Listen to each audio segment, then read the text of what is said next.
Welcome to Hurrdat Sports Radio. First pitch to Paul DeYoung. Fastball drilled high in the air, right center field. Thomas to the track. Thomas to the wall. He's out of room. Paul DeYoung goes deep to the opposite field. A two-run homer. Drives one deep to right. Back by the grandstand. Springer on the go, and it is gone. Where the wall rounds out, it dropped into the right field seats 4 or 5 rows back, and Jaron Duran has led off the bottom of the first with a home run, and it's 1-0 Red Sox. There's number 20. Dansby drives one in the air, deep right center. Back toward the wall, it's got a chance. Gone! A two-run homer for Dansby Swanson. Yeah, I think that's the beauty of football. You don't want it to be easy. You don't want it to just, hand you touchdowns. I mean, I think if you're a competitor at the end of the day, you're not going to want them to just sit back and take your shots and let us whoop you, So I think teams will have their different ways of coming after us and coming after a young quarterback, which is fine. That's part of the game and growing up fast. So I'm excited for the challenge of every team, and it starts Saturday. Good morning. Welcome into Hurrdat Sports Radio, AM 590, ESPN Omaha, ESPN Tri-Cities. That's DB. I'm Ravi Lulla here on the Pillar Exterior stage. What's up, DB? Hi.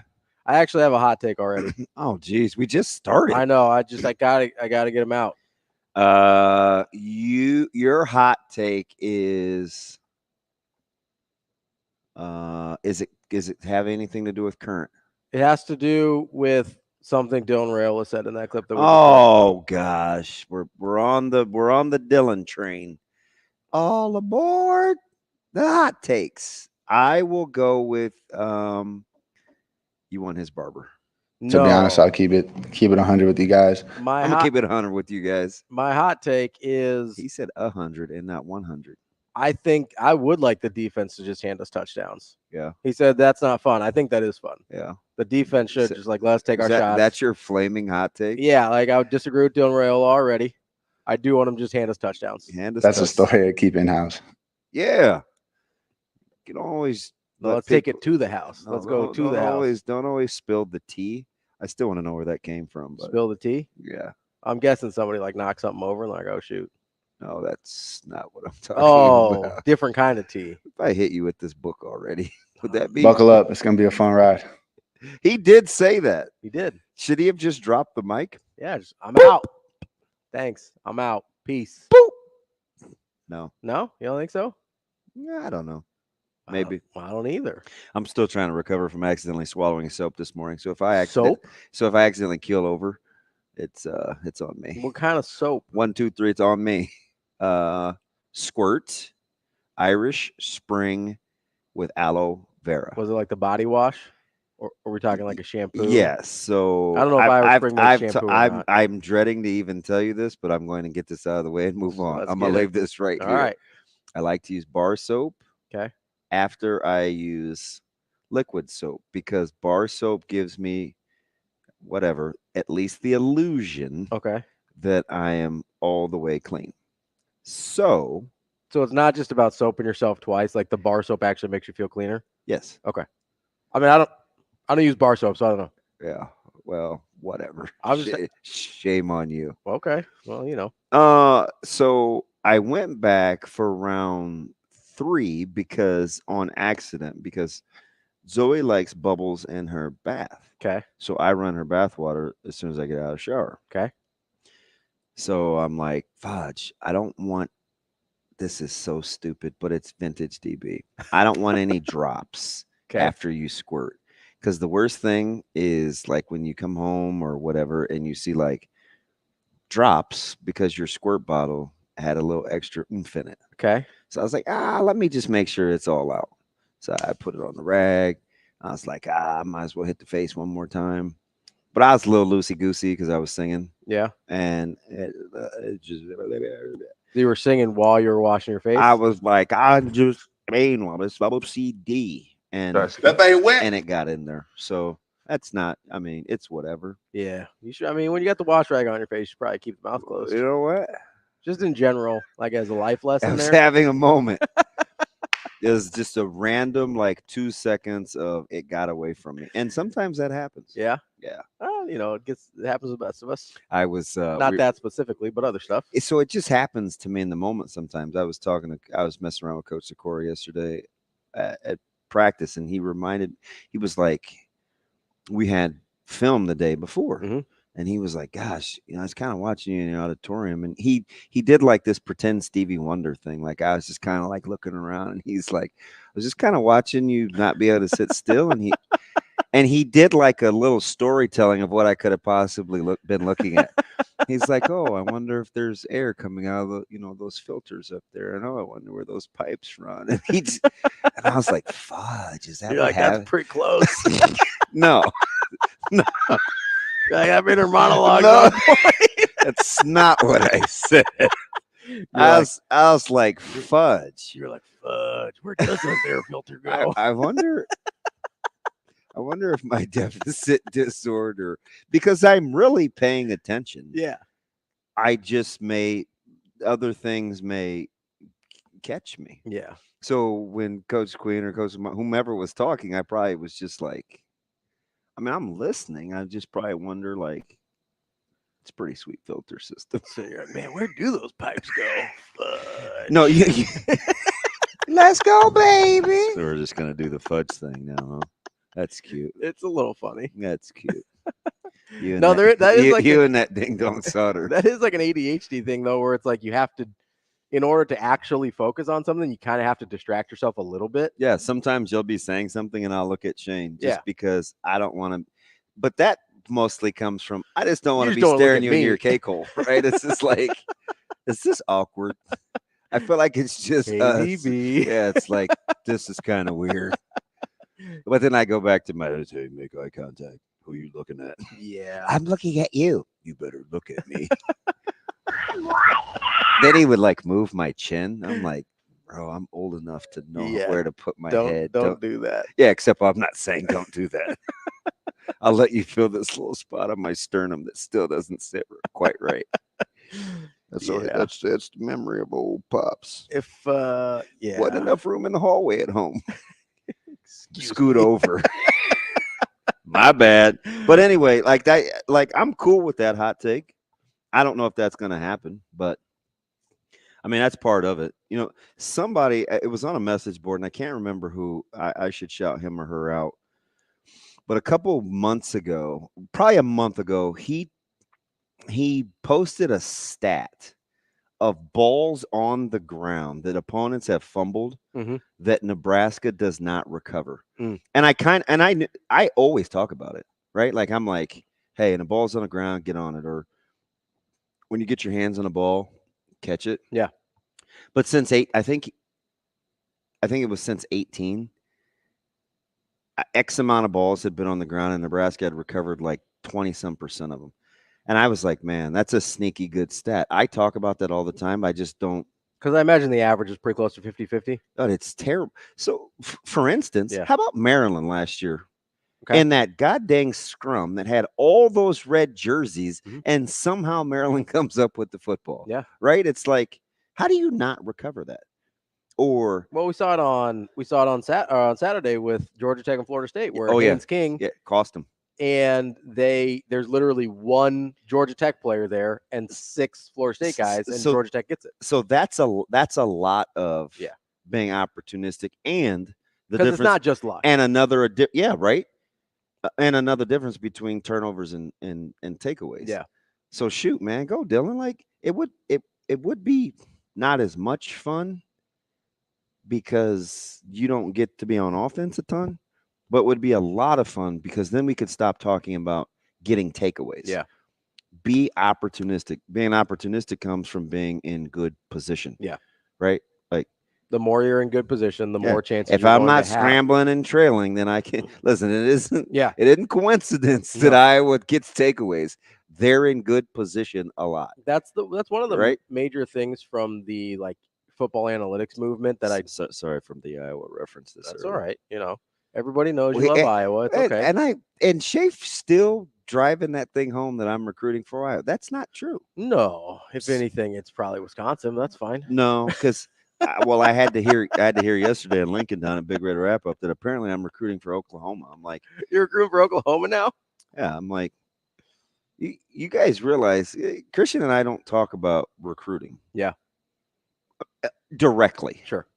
We talk about what he's looking for. We don't talk about it like, oh, how was Oklahoma? This how was school Auburn? And that's we don't do that. Yeah. I mean, he's busy asking me if he can move to inside linebacker in case it gets hectic. I'm like, slow down, Chief. Okay. You're like, I'm gonna need you to stay on the outside there, bud. By the way, he's 234. That's pretty big. What did he play at last year? 09. Okay. So he's got it. 25 pounds. Yeah. It's been his quad. He hasn't been able to be as active as he wants to be. Yeah. But we have now reached the point. I thought of you, unfortunately, yesterday morning at practice, because we were talking about evolution of defense. Yeah. And he's starting to ask questions like he's becoming kind of a cheat code. Like the next level questions. Yes. Yeah. Not just where am I supposed to be? What is my assignment? But I'm like, oh my gosh, can I bring you donuts? That was sensational. I appreciate you asking me that. So anyway, like Nebraska to land the plane back to, that's a terrible mustache, by the way, and that's why you gave up the go-ahead home run later on to the Fathers. Good job, Cardinals. Good job, Team Jordans. Oh, hey, that was a great catch. Can I have a hug on the way back to the infield? Just win. Get the Fathers out of the rearview mirror of the Dodgers. You gonna be all right there? No. Okay. So that's why the defensive stats could look a lot different and still be as good of a defense. Yeah. If you take the ball away, if you get off the field on third down, if the offense converts a few more third downs, like it'll just be interesting to see what complementary football really looks like. Yeah, I do think people kind of need to prepare themselves for it not looking quite the same, but still being effective, right? And national rankings or whatever, I think they were 18th last year in points allowed per game at, I think, 18 points per game. Like that number. That's where we need a Dave Fight or somebody. What? Oh yeah, just off the top of their head there. Yeah, I got like 3 statisticians. I gotta check on my guy RDK too. You got to check in on Stu Manji lately? Yeah. Where's he been? I don't know. I may have to send him a message. Yeah, he used to chime in all the time. Yeah, but might be busy flying helicopters. Is he flying helicopters too? I think so. We got 2 helicopter pilots? Man, who knows with me? I could be out to lunch. You know Stu Manji and SkyMax aren't the same person, right? Yes. Okay, I'm just making sure. I'm just making sure you weren't confusing them. Yeah, I'm well aware. Because it feels like the chances of you confusing it feels two. Like, listen, I got this. Okay? I got this. I can compartmentalize just fine when I need to. Just give me a little room. Okay. Give me a little wiggle room to kind of settle in. I just feels like the chances of kind of like Nebraska after the first 9 points scored yesterday. Confusing those two is more likely than the fact that we have 2 helicopter pilots that listen to us. Kaboom. I'm not saying it's impossible. It just seems I'm playing the averages here. Shane, do you feel like his man bun is pulled back too tight? Maybe it is condensing his blood flow. No, I feel all right. I don't know. It is snug. That's giving me a headache. Are you sure that's so it's actually not that snug on my head. I just did the actual fudge. This part tighter. Yeah. Like the actual kind of wrap tighter, but it's actually looser on my head than normal. Messing with me. It's like loose. You can see it's all loosey goosey up here. Yeah. I'm good to go. She should have given that little bobblehead. I'm good to go. Should have given that to Osaka yesterday because she had all sorts of things going on under that visor. Yeah, you gotta keep that hair back a little bit better. That would be distracting to me. That nice 12 minutes. That would drive me crazy. Soap, the tennis, the football, the hot takes. I blame you. I started on football. Football. I was surprise. I was thinking about Dylan Rail yesterday, as you might imagine. Surprise. Man crush. Well, I mean, he also spoke publicly, so I think that was part of it. Yeah. But Are you sure you don't want his? Are you sure you don't want his barber? Yeah, I'm okay. Yeah, that's a story I keep in house. I don't. Coach Rule has 2 barbers. Does he? Yeah. One in Omaha, one in Lincoln? No, guy for high and tight, when he wants the blade and the fade, and another guy for, the thinning on top, and he wants the scissors cut. Okay. I sure hope so. Thank you for watching the Big Red Wrap-Up last night. Make sure you catch the replay on Thursday. I will, don't worry. Yeah, it was a nice little sit-down. I was watching sports last night. I apologize. I know. Listen, volleyball is... Volleyball. I was watching U.S. Open, Hey, watch a little baseball. How scary was Louisville? Yeah. I mean, was that strictly being at the Yum and the home crowd, or... I don't know. They overwhelmed them. Yeah. I don't have, a great frame of reference for how good... Because, I'm a volleyball novice, admittedly. Yeah. So I made one mistake, Okay. but I didn't. I think it was only 2. I only text Jacob twice, but I didn't realize he's only been covering volleyball for 10 years. But then I forgot how young he was. What do you mean only 10 years? I know. That's like half his life. Did you hear him yesterday when you stuck around for that nonsense? During the podcast? Did you just not want to attach a light switch to solder and shut him off? Just put a little flip switch on his shoulder and be like, boop. Just a second. Just pause. It's what were we doing? I don't know. Yeah. Thank you, dear baby Jesus. Yeah. Yeah. Really sounds good. about right. Yeah. Even Jacob is no nonsense. Yeah. Jacob is like data. And Jacob's like, okay, moving right along. Those are my favorite when Jacob just all right, let's keep rolling. Dude, and I've worked with JP so much, it's and we could do those shows normally in 30 minutes. Yeah. And I get it. It was the first That was go a around full hour of NEB preps. Yeah. But Jacob was looking at Mike like, bro, let's go. And I wanted to tap him, but you know how guys respond to touching stuff. Yeah. But I just wanted to give him a knee tap. But I didn't want him to jump and be like, whoa. With arms wide open. Keep your hands to yourself, bro. I'm like, cool. Yeah. But at least you did try to keep it to football. But I mean, why do that? It's Wednesday. Everybody's gassed. I'm looking forward to Shane's intro on Friday. I'm excited. I can't wait. He thinks it's $1 million. It's exciting. And Shane, I'm just going to tell you, after this going forward, don't shoot your shot so early. Because you set the tone. Yeah. This thing is going to be unbelievable. Yeah. What are you going to do for Colorado? You should have just lowballed it and been like, hey. You got slow burn. It's no big deal. Yeah, I don't know about this intro. We'll see. Kind of go Coach Rule. See, I would say the opposite though, because Coach Rule's like, "Hey, I think we're a good football team." He's saying he's been saying that for 2 months. It doesn't matter how you get here. It Which matters is why about what you do. I can understand the trepidation after chasing 53. I think Shane is doing the Coach Rule. He's like, "Hey, it's a good intro. We're good. We got a good intro here." So you know what's funny? What's that? I got the sense last night of a guy that usually plays it pretty close to the vest. Mm-hmm. Even Jay Moore was excited. Really? Oh, I was shocked. About my intro? Yes. That's awesome. He Thank was you, like, Jay. guys, I can't wait until you hear it. Somebody leaked Shane's intro. I would love for you to give me some feedback on it. He's pretty. I mean, he's very cut and dry. Yeah. But he's seen a couple practices and he's like, man, on the hoof. And he looked pretty good. Yeah, he was a really good player. Yeah, he spent time in his guy. His standards, right? Are, Elkhorn? Yeah. Oh yeah, pub. Yeah. Well, that's all there was at the time. Not pub, but original. Just OG. Yeah, there wasn't anything else when he was there. Nope. I'm a big fan of his little brother too. I always thought he was tougher. I wonder what he would say, but that's neither here nor there. I'm guessing he would not say his little brother was tougher than him. He might. You think? Well, they both get it from their dad. Well, sure. Yeesh.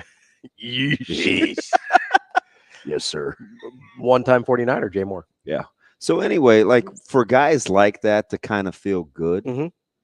and I asked him too, I'm like, is this just because we like what he says and it's real applicable to what we do, so we're encouraged, or are you separating the fact that it's about? He's actually talking about football. Yeah, the football stuff. Yeah, and he's this is off air, and he's kind of looking at me like, do I strike you as the type of guy that would be fooled or enamored by some old car salesman-y stuff? Yes, I can separate the He didn't say all that, but that was the look. I think you can see it in his eyes. Yeah. He's like, DB, what are you even asking? And he's 6'12", so he's looking down at me, and it's he's only 6'5". Dude, he's a big dude. He's a big dude. He's a big dude. He's a big dude. And I'm just thinking, if these guys actually believe that, Yeah. it would be incredible. Because we have to the players or the coaches? Players. Yeah.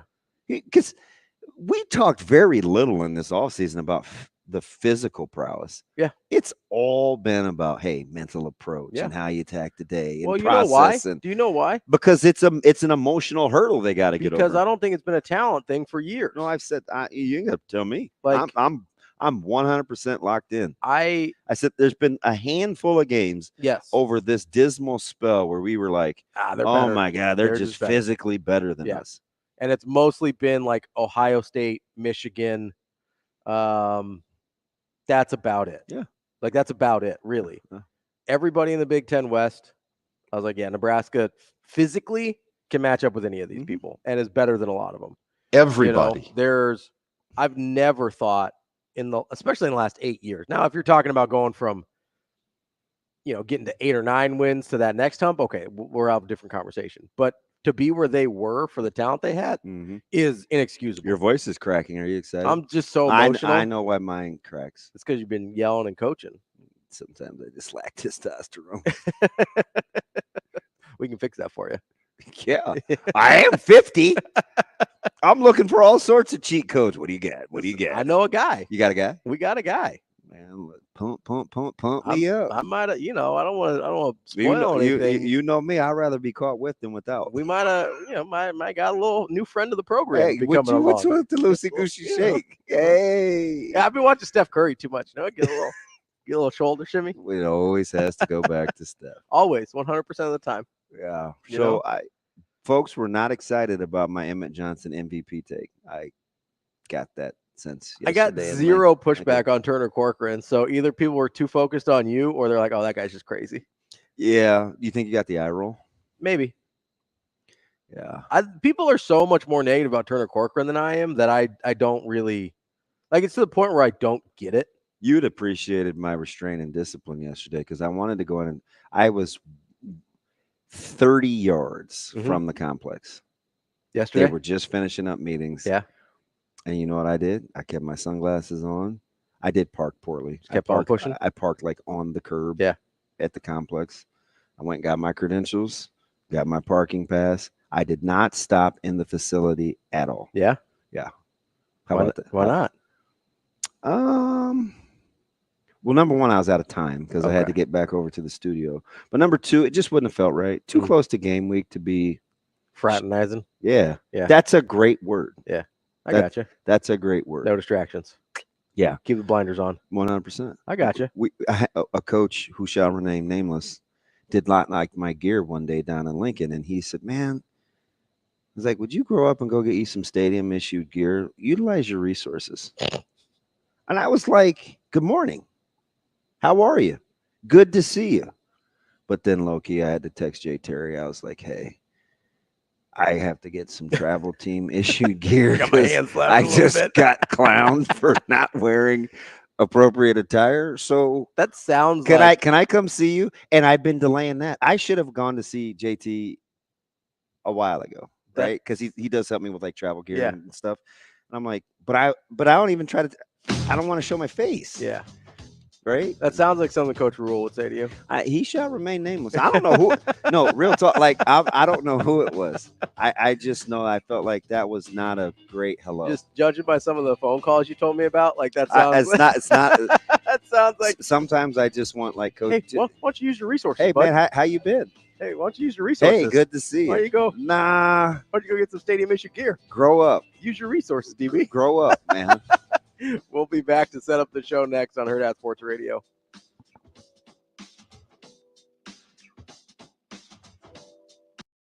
We will be back.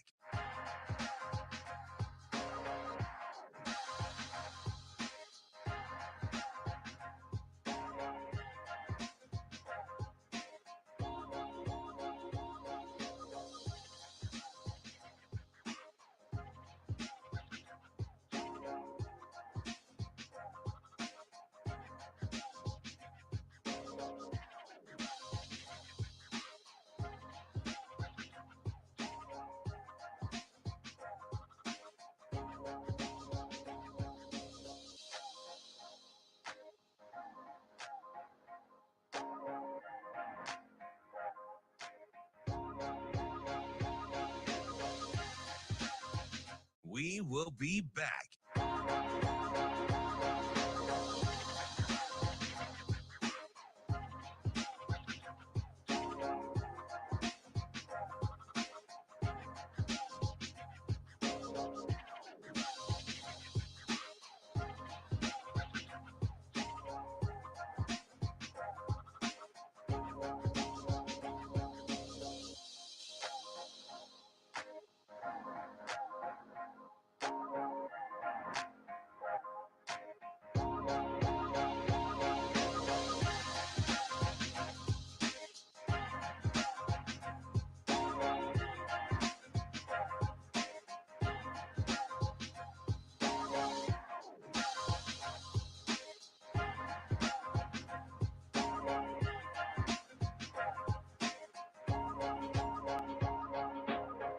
We will be back.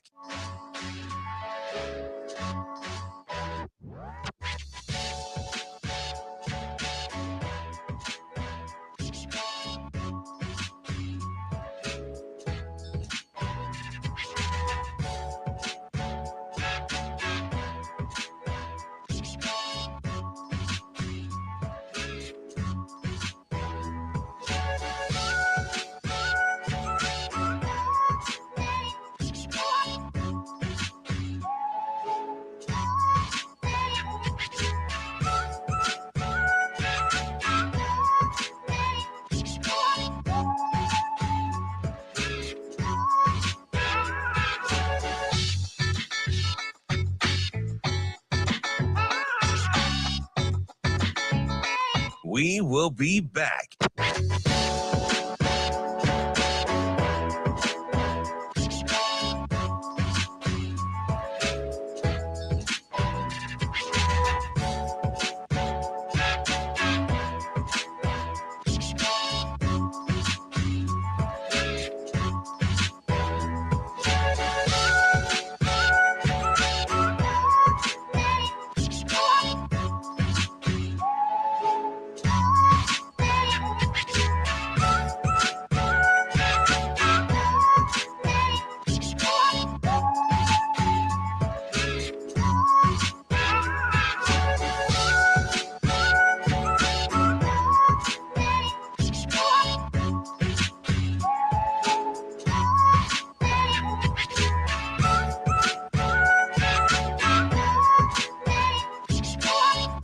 We will be back.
You're listening to Hurrdat Sports Radio.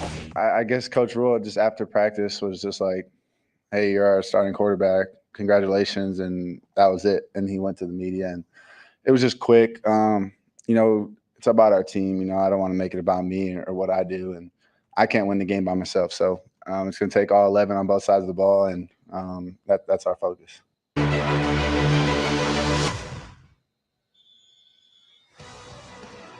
Welcome back. Hurrdat Sports Radio, AM 590, ESPN Omaha, ESPN Tri-Cities. That's DB. I'm Ravi. Lulla. Coming up on the show today, Brian Christopherson, Husker 24/7 at 8. Andy Kendeigh from KETV at 8:30. We've got Mitch Sherman from The Athletic at 9. Oh, I'm excited. And we'll wrap up the show with Nate Davis covering the NFL from USA Today. I used to love Nate the Skate. We're gonna get. You don't like him anymore? Well, I haven't been paying enough attention. Should we just cancel that interview? No, man, I'm all in. Okay. Nate the Great. I'm just excited to talk about NFL. It's exciting. That's fun. I would actually like to talk about the NFL every day, Let's do it. Let's talk about the NFL every day. other than quarterbacks. But first, we gotta talk about Dylan. Whoa. I do have a question I can't. Why did about something he said. First of all, Yeah. don't look at me like that. That Well, was kind of awkward. It was funny because I knew. I just thought it was funny. That's I liked the joke I was making, so that face was for me. yeah. That was to add to the comedic effect. Who says that? Well, it's called self-awareness, DB. I know when I'm doing stuff, and it's only funny to me. That face was for me. Is it So it's kind of selfish. better? Well, yeah. That's why I don't have kids, because I'm not capable of being that selfless. Selfish. Let's talk quarterbacks. You got that twinkle in your eye. Let's What? talk about Dylan. What a weirdo. I did have a question about something he said yesterday. What? I'm curious. I don't even know if I have an answer. Probably not, if I had to guess. Wow. You might. You've got experience in these situations a little bit. Okay. You've Well, got that's some, a great question, Rob. No, it's not. It is. Some And why are we hearing from Jerome so early? some people would even call it a beautiful question. You know, maybe the head coach of the football program. It's a beautiful question. No, he said He told Severe last night. That's a great question. I wonder if that's to buy himself time to give an answer. it Because I 100% don't think is. any of you guys are that smart. Well, mine was actually a good question in Yeah, that that's That's a moment. beautiful question. See, I don't have a lot of them. Like I don't have a lot of moments, but I was like, that was actually a good question. I'm glad he acknowledged it. Yeah, I'm out. For the most, Thanks, guys. I'm out on Ravi. for the most part, yeah, people use that as kind of they buy themselves a little buffer. But it kind of is probably a good question. Yeah, I don't know about Severe's, but mine definitely was. No, it was actually a good question. It was. It was What was the question? he asked about the impact of NIL and his role in it. Yeah. Yeah, it's the first time I've ever heard anybody kind of ask it that way. Yeah. Because it's interesting. Yeah, now that they're officially tied together with the athletic department, it's Yeah. a whole different deal. Yep. Because you can't just be like, oh, I don't want anything to do with it. I don't know. Don't tell me. Yeah, it was a really good. I don't want to give a And it give a was recruit a drive to long, NIL too. meeting. I'll get suspended for 3 games. What? I mean, I'm not bitter. Hot take. Exactly. Not bitter. Hot take. Um, By the way, Stallion sucks. That was not what I thought. no, it wasn't good. That was incredible. Yeah. Dude, That's a dude that's deny. that's a dude that still thinks he's going to coach college football. That's Why'd what that was. So he got paid for that? I would imagine. I don't know why they do. Like I don't know. So who did the narrating? Was it a Michigan guy? A Michigan man? I felt like that A was. Michigan man. I felt like there was a little slant. Oh yeah, for sure. It kind of felt like The Last Dance, where it's like, yeah, like Jordan definitely got final cut on this. No, I was okay with it. Stop. You were. I loved it. You were enthralled with The Last. No, Dance. I loved it because I You- love that- Jordan, so he not- can get final you cut on whatever he officially wants. referred to him as like the COVID king after that. I Like, mean, this dude got me through COVID. I love Last Dance. I probably watch it 3 or 4 times. Yeah, I'm a big fan. I pick. And Also, choose, I like- pick and choose my episodes. Yeah, I also like 3 drink MJ. Like that's my favorite version of MJ. Is when he's MFing people. That's my favorite. It's like the first time he seemed like a real person. I love it. Yeah. See you. Have a good day. Love you. Before we get to my Dylan question, let's get to TK on the Hurrdat hotline here. Got Nebraska football and volleyball. Whoa, that's a lot going on there. TK, what's up? Good morning, fellas. How we doing? We are doing. Ravi's still Ravi, but other than that, we're good. Yeah, we still tasting the Irish Spring. All right, I moved on from that, TK. No, you're exactly right. It was an accident. If I get soap poisoning, I'm gonna be like, oh boy, on Christmas Story, and you guys are gonna feel bad. I already can't see. I can't read.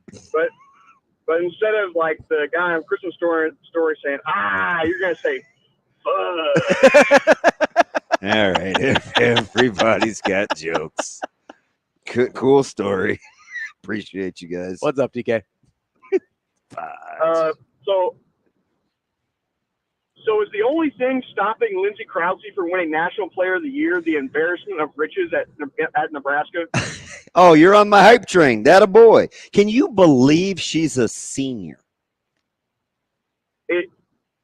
it is a tragedy what happened last year. It's incredible. Yeah, what she missed. It was a great number, but I'm sorry she had to miss games. But 21 of them because of the ankle. Hey, so did you know what that delay was with the substitution? They had to go back and make good on what happened with what line that occurred. So I'm listening. I'm like, and Severe had it on his phone. Then I go back and watch it. I'm like, what is going on? But the one good thing about that is, even though the rotation got off, she was like in the back middle. I was like, let's go. Showing a little versatility. Yeah, I'm a huge fan. Huge fan. I don't envy John Cook one bit. Yeah. Because I have no clue how he's going to have to play all those people. Because like Andy Jackson started, but she was not near on the floor as much as I would have put her out there. Yeah. In the famous words of one John Baylor, that is Andy Stonewall Jackson. Exactly. I mean, there's definitely worse problems to have than depth. Yeah. Then, hey, I've got too many good players. What do I do with them all? Hey, I get that it's a problem, but it's kind of like Biggie, like the Mo Money, Mo problems. It's like, yeah, you might have more problems, but they're better problems. And how about a good one he ran into with Alec with 11 kills? Like somebody that is that good defensively that there's no way you're thinking, oh, this is repeatable. This is something I could get. She has incredible control now. Yep. On those spikes. She is like, she's not hitting them very hard. Like obviously she's hitting them hard, but like they have great control in getting in between blockers. The one that she got between three people was crazy on an angle. So like the second set. Last year it was Beeson. Like that was like my fave. I've morphed into Lindsay, but man, Cho Boy's gonna give her a run for her money because she talks crazy out there. I wish I could just be like a little parrot on her shoulder and wonder what she's saying to her teammates because she is tightly wound. Like she talks a ton, and she's fearless. Yeah. Fearless. Yeah, that's good. That's the best part about her. I listened to Coach Reyes after. I'm a big interview guy. I didn't realize he's still only 32. Whew. He's been with Coach Cook 7 years. But he told he told a great story. You want to know how Coach Reyes is a monster recruiter? He told a story about DeLay from Kentucky. Because at one point during that match, she was hitting like 600, I think. She ended up hitting like 190. Yeah. But he was talking to Baylor about kind of, her emergence and, setting in the middle. And, of course, that got Low Cook going because she's a big set the middle person, right, instead of the pins. But anyway, he was talking about her versatility and how she kind of fell off the radar, even though she's in Harper Murray's class and those guys, and she was an amazing player. She tore her ACL, so she kind of fell off the grid. She wasn't making a lot of the national teams and playing in the national scene. But he said she was a top 10 player in the country. And just for that to be in his recall as somebody that had done his homework, I was like, oh, it kind of makes sense that people around those volleyball circles talk about his recruiting prowess. Like he just told that story like seamlessly, like it was in his frontal lobe. He's like, oh yeah, like her versatility. There's going to be some things that we take from what they did that we can use. And I'm just like, this dude's amazing. I almost wanted to hit record, but I was in a car that wasn't mine, so I don't know how to do anything with the buttons. So I just had to sit there and listen. Yep. I don't know how they're going to keep him for another 5 years. I don't know, man, because it seems like Cook's got a little in the tank too. Send him out, bring him back. I think he's ready. All right, TK, we appreciate the call. We will be back to wrap up hour number 1 coming up here next on Hurrdat Sports Radio. You're listening on AM 590, ESPN Omaha, ESPN Tri-Cities.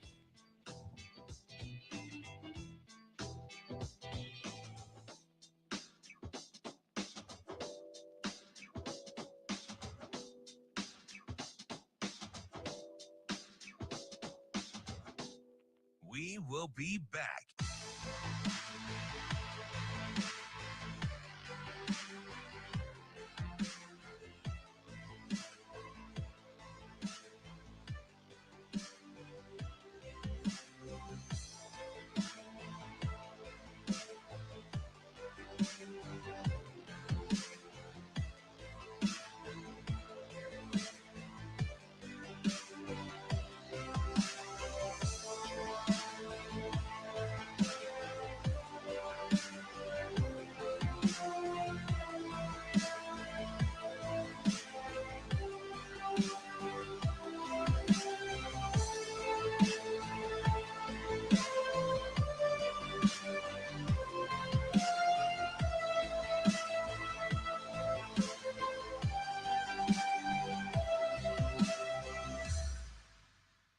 We will be back.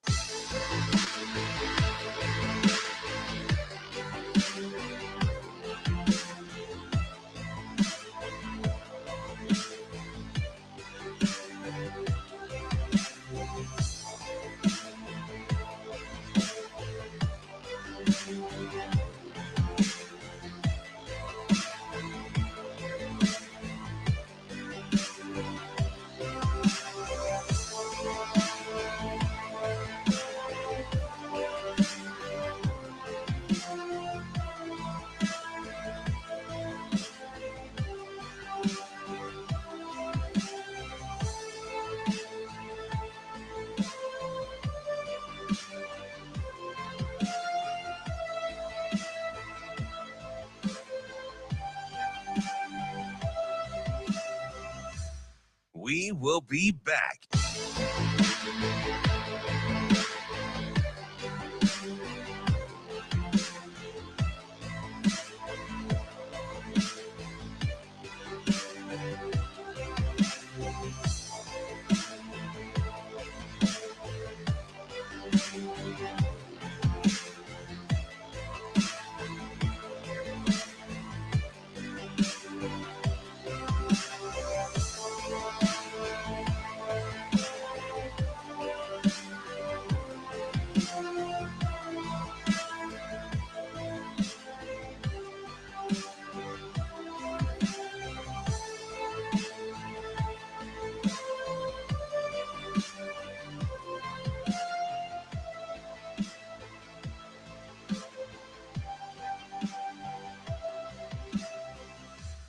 We will be back.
You're listening to Hurrdat Sports Radio.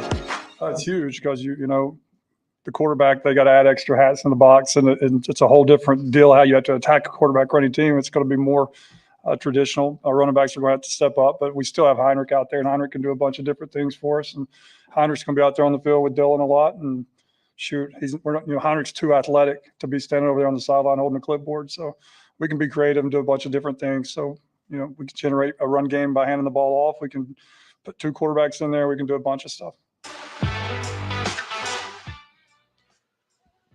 Welcome back. Wrapping up hour number one here on Hurrdat Sports Radio, AM 590, ESPN Omaha, ESPN Tri-Cities. That's DB. I'm Ravi Lulla here at Hurrdat Sports Bar and Grill, where you can join us on Friday. That's just a couple days away now for our live show. Let's go. To preview the UTEP game right here at Hurrdat Sports Bar and Grill. Make sure you get to Eventbrite and search Hurrdat Sports Radio to reserve your tickets. There'll be breakfast, there'll be drinks, and there'll be me and DB. Presented by Ep Foundation Repair. Make sure you come check us out. Yeah, and probably your new partner in crime, which is mildly disgusting. What?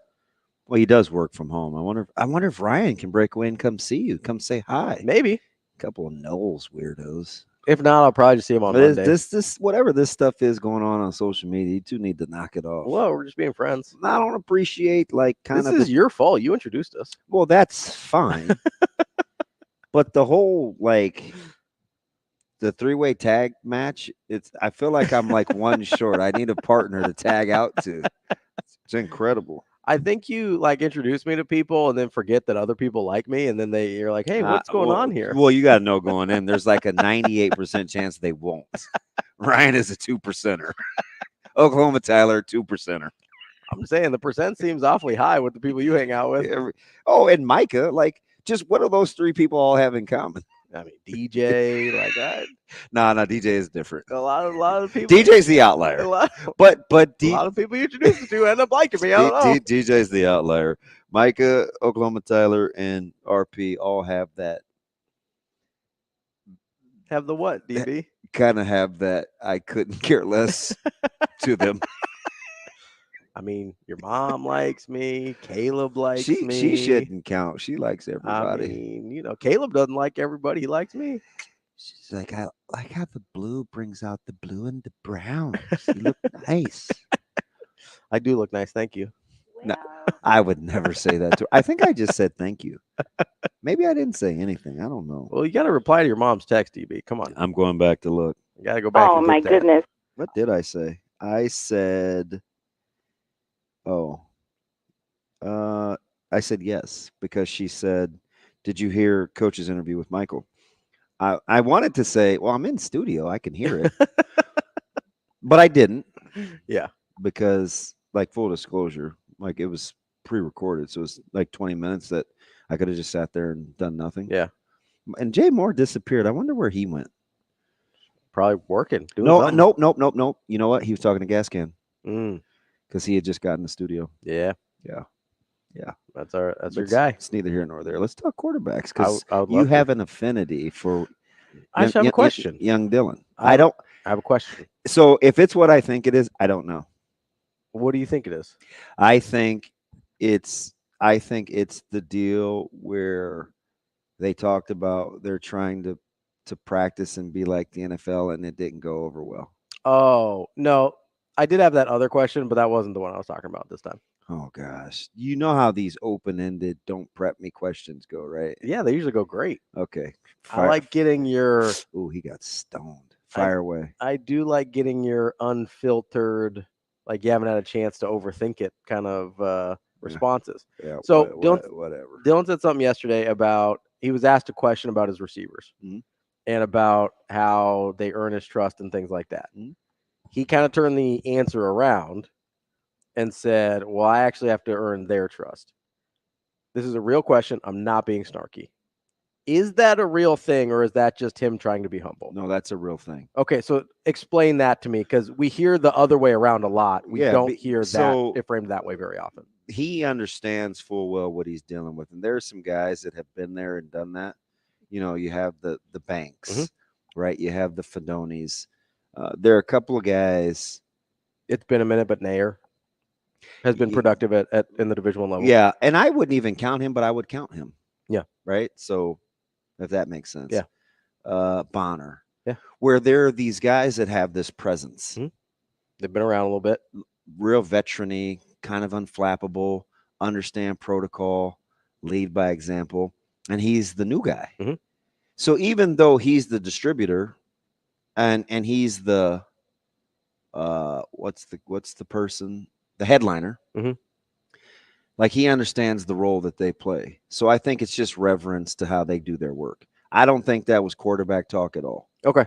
I don't. Because you could understand how it would come off that way. No, because I'm not that cynical. So no, you don't have to defend it. I'm just not. Yeah. Like, I don't. No, that's fine. I try to really, is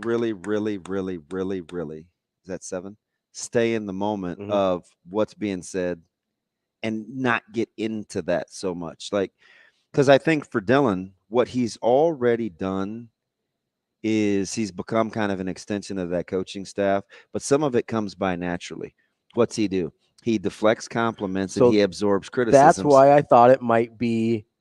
I thought it might be a deflection. So not cynical, but a deflection. But let's say that's how you think. Yeah. Right? Because clearly it was. Yeah.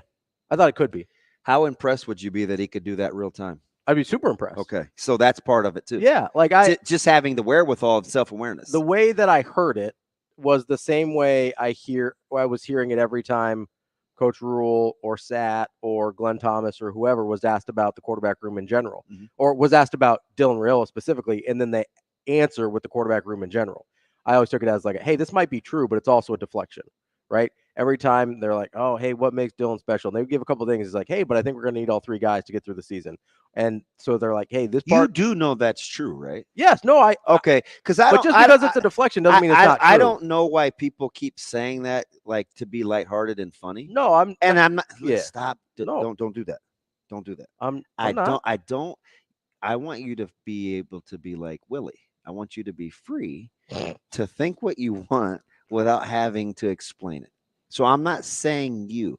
Generally speaking, I don't know why people still think it's cute and funny to lump the quarterbacks together, knowing full well there's a 98% chance they will all come into play somehow.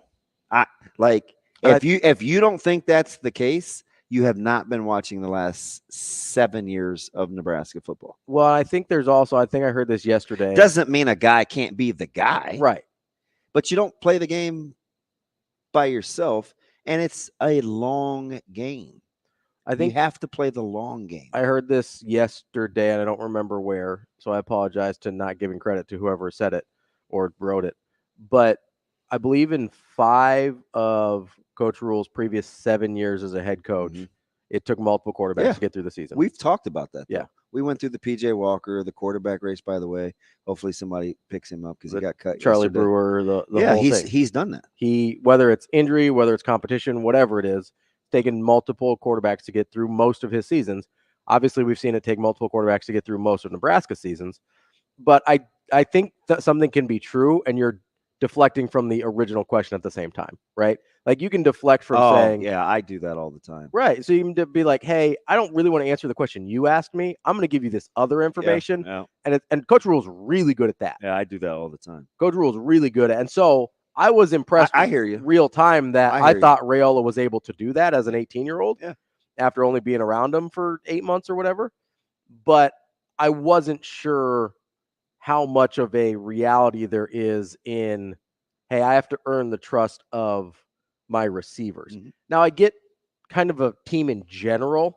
Well, he doesn't know the most. Right. He's just the facilitator. Now he'll get to a point where he knows the most and he'll have experience to go along with that. But he's still not to go all 90s, but he's the new kid on the block. Yeah. Right? Like big I am Mark, the other guy. I am a new kids on the block guy. Who's the other Wahlberg? Yep. Have we ever not listened to Please Don't Go Girl? I don't think so. We're not allowed to listen to music here anymore, remember? Hanging Tough? No, that's just Shane being a pee-pee tucker. Like he can do it. He just is worried about cutting up 20 seconds. Donnie Wahlberg. That was the New Kids on the Block guy? The burgers? The Wahlberger. Isn't Donnie in New Kids on the Block? I don't know. I think there's a Wahlberg in New Kids on the Block, but it's not Marky Mark. There was a Lachey, right? Like Nick? Yeah. No, that's 98 Degrees. Oh, well, whatever. Just when you get home, check your CD collection. You'll I don't even have CDs. By the way, the rental or the loaner has a CD player? Yeah.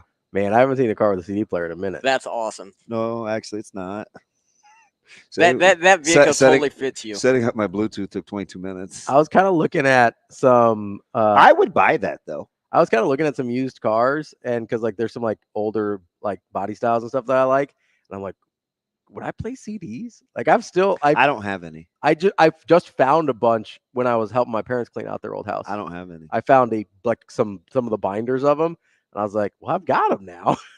I think they're in my storage unit. So whomever that vehicle belongs to, there is a CD case in the back, but I don't have the stones to just be nosy. Start flipping through it. Nope, not my business. What do we got? We got like some like Pearl Jam in there. I have no idea. Nirvana. No idea. New Kids on the Block, maybe. No idea. 98 Degrees.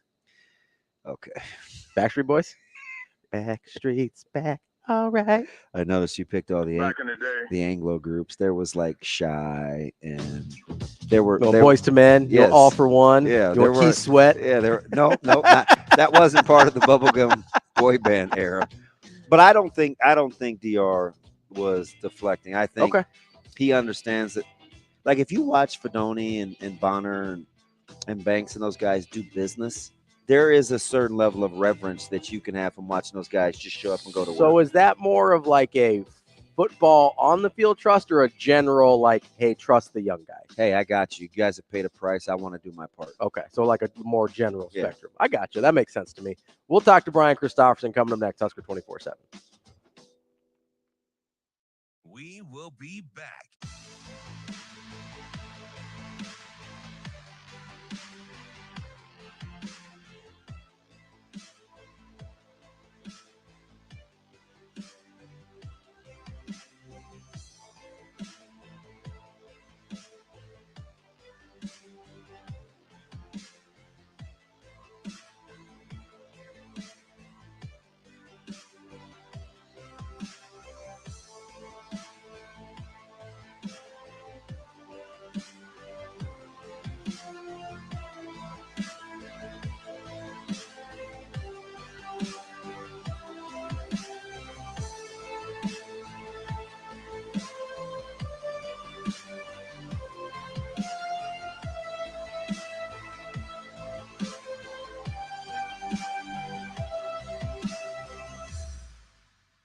We will be back.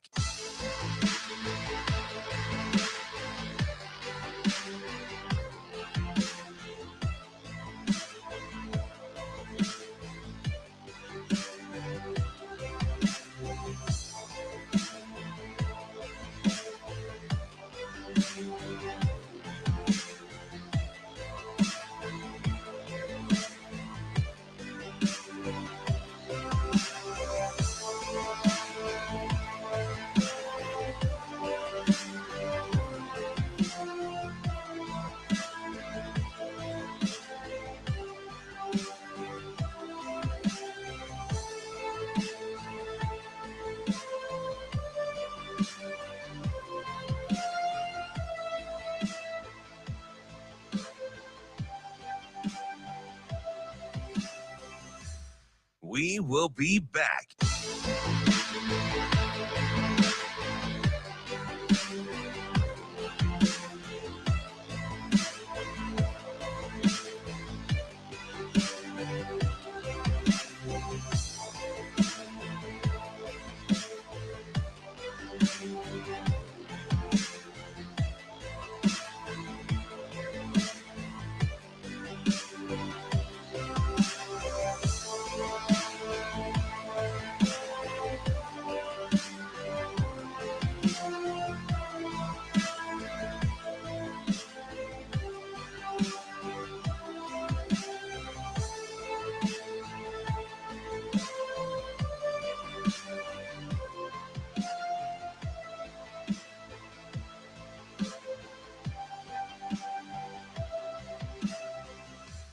We will be back.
You're listening to Hurrdat Sports Radio.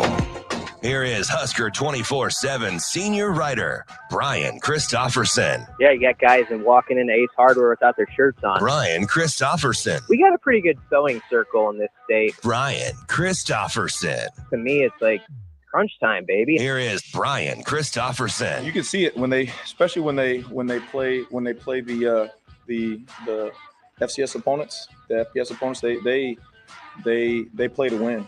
You know, you see all the formations, you see the tempo, you see they go for it a lot on fourth down. I mean, you can see it in the play calling, very aggressive. You know, they got a lot of trick plays. They'll run some fakes on you. They keep you on your toes with the PAT field goal block, with all the stuff they do there. So they make you work. They make you prepare. So they're fun to watch on tape, and it'll be a great challenge this week. Kicking off hour number 2 here on Hurrdat Sports Radio, AM 590, ESPN Omaha, ESPN Tri-Cities. That's DB. I'm Ravi Lulla. We're joined now by Brian Christopherson of Husker 24/7. What's up, BC? Man, Shane got a lot of mileage out of that segment a couple of weeks ago, where I was like 4 coffees in and was doing my stand-up act. I just heard about 3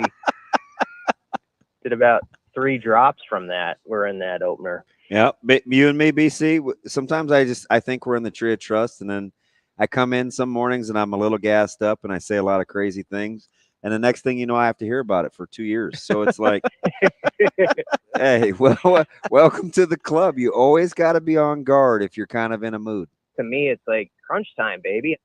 Right? Yeah. Yeah, come on, Shane.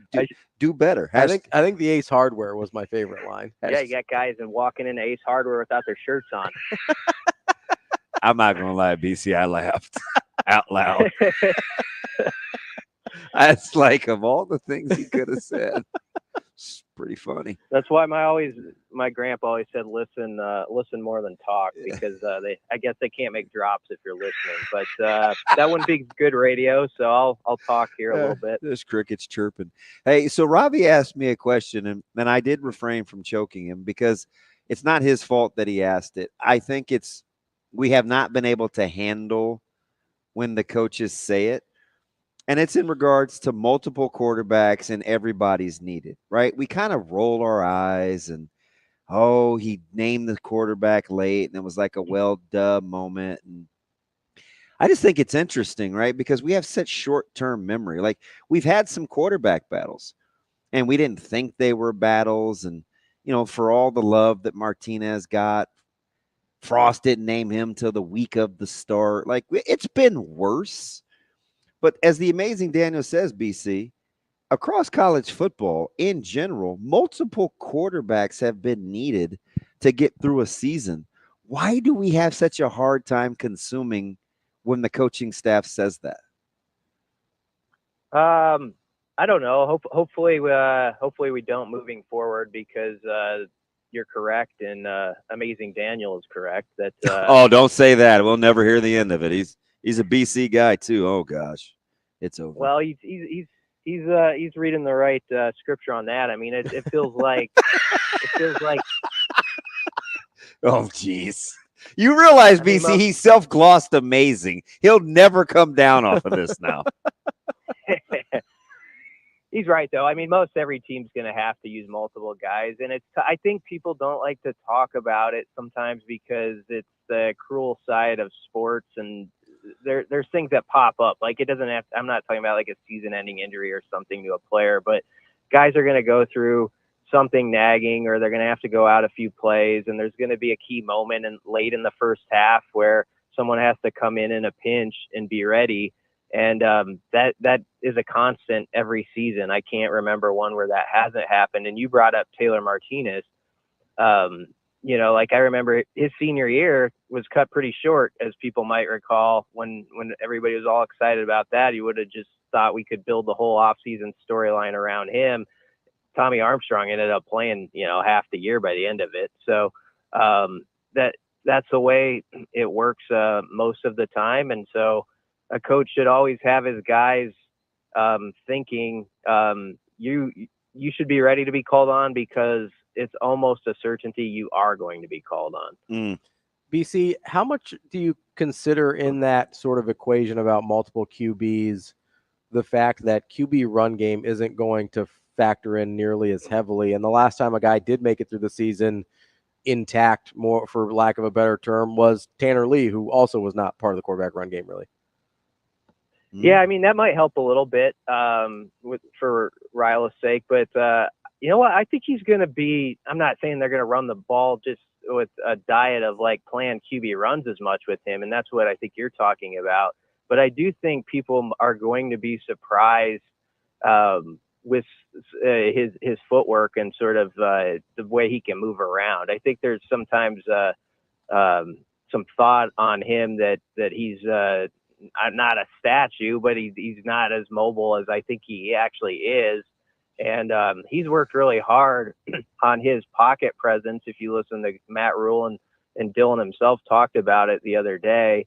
And I think he's going to extend some plays too, and he's going to get out and have to improvise a little bit, and you're going to see some of that. So with that, of course, there's some risk, but it's a fair question. It's not going to be the same as like, okay, this guy will maybe line up on 3rd and 4 out of the gun and our quarterback's running it. I don't know if we'll see quite as much of that from him, but I always leave my mind open because sometimes I think I know stuff that a guy can or can't do, and then it's 3rd and 4 and they call that exact play with the guy I didn't expect. So we'll see. Hey, BC, how comfortable are you that Nebraska is going to use real games to kind of audition their backfield? I'm okay with it in this case because I think there's all a level of good there. Like there's they are all solid. And now the question and they're all kind of different. Yeah, they are. Right? You got you got a scat, you got a slasher, you got a combo, you got a hammer. Yeah.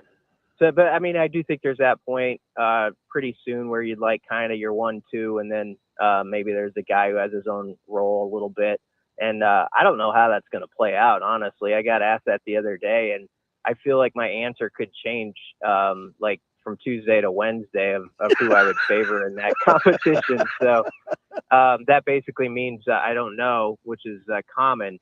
But I do think the fact that you look at like Emmett, Ramir, Gabe, and you go through each of them and what they can do, and you say, okay, that's a good baseline at least. I feel good about that. I know I'm going to get something solid there, but I like how Rule was specific about it. And what's next now is, okay, they blocked it for 4. I don't want you just getting 4. I want you, I think he said 12, getting 12 or getting 80. You know, like we've got to find that guy who gets those extras. And I always think of the guy who can get 3 or 4 when it's nothing, when there should be nothing there. I always think that's the best work a back can do when he gets his team into like 2nd and 6 down in distance when it should have been 2nd and 11. If you can find a guy of those 3 or 4 who separates and is that type of back, sign me up for him every day. BC, I know you wrote about Janarin Bonner earlier in the week, and I'm trying to figure out, you know, every time we see his name on the depth chart at wide receiver, it seems like we try and talk ourselves sort of out of the fact of him just being a wide receiver. And it seems like we sort of forget the fact that he was a 4-star wide receiver coming in, but because he got moved to fullback for a minute, we're like, oh, well, I mean, how are they going to use him? It's like, maybe he's just a wide receiver. Yeah. Oh yeah.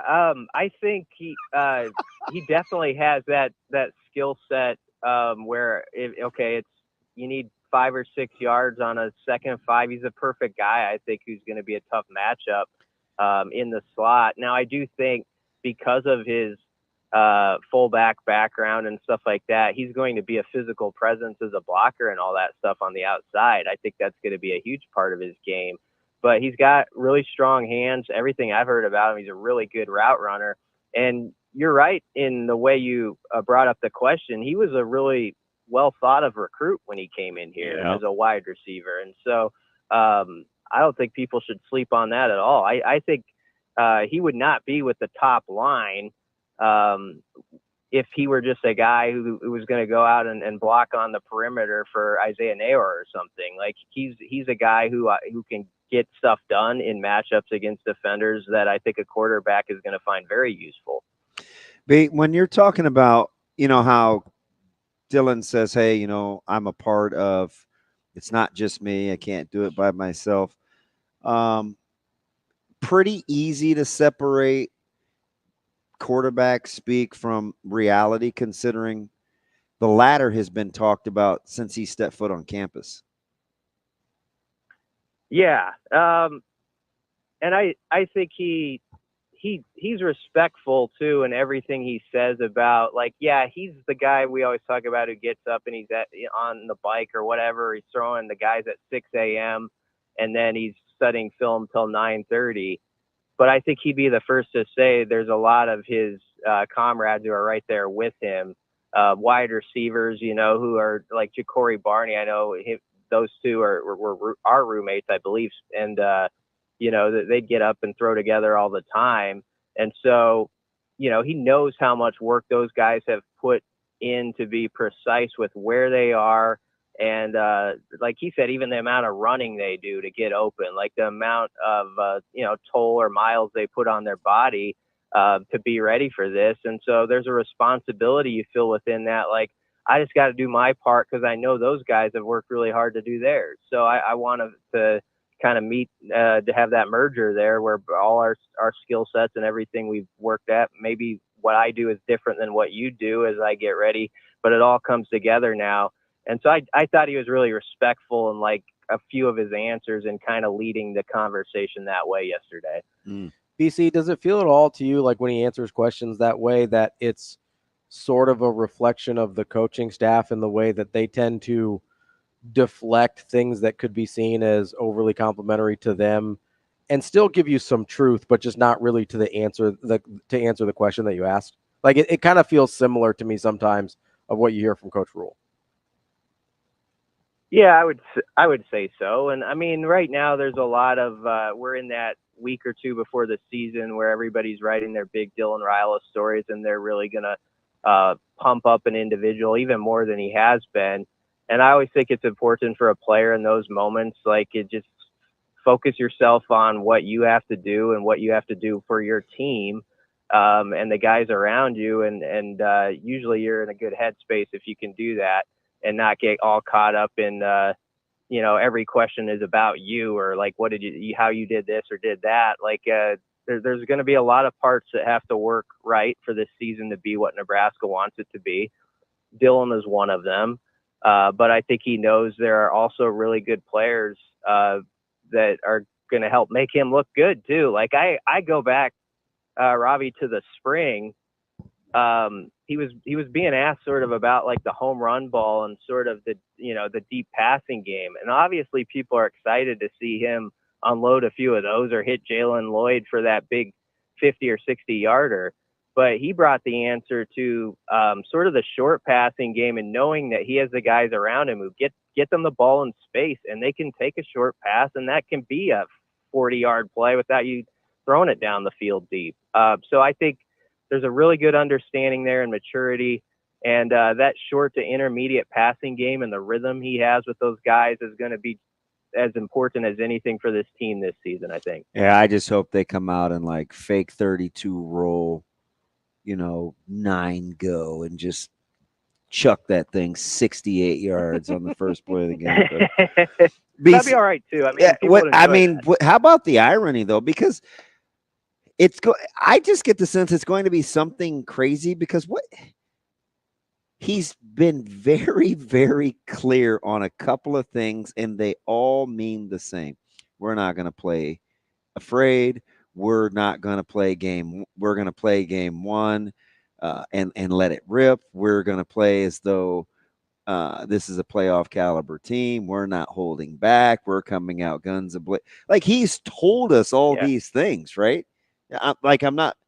So I just wonder, like, would they just strike me as a type of team that would let something rip early and just say, hey, we're willing to roll the dice. What did he say the day before yesterday? BC's like, we're going to come out and play the way that we played. It may be slow early or whatever, but we're going to stay with it because that's how we want to play football. Like that just lets me know they're not coming out timid.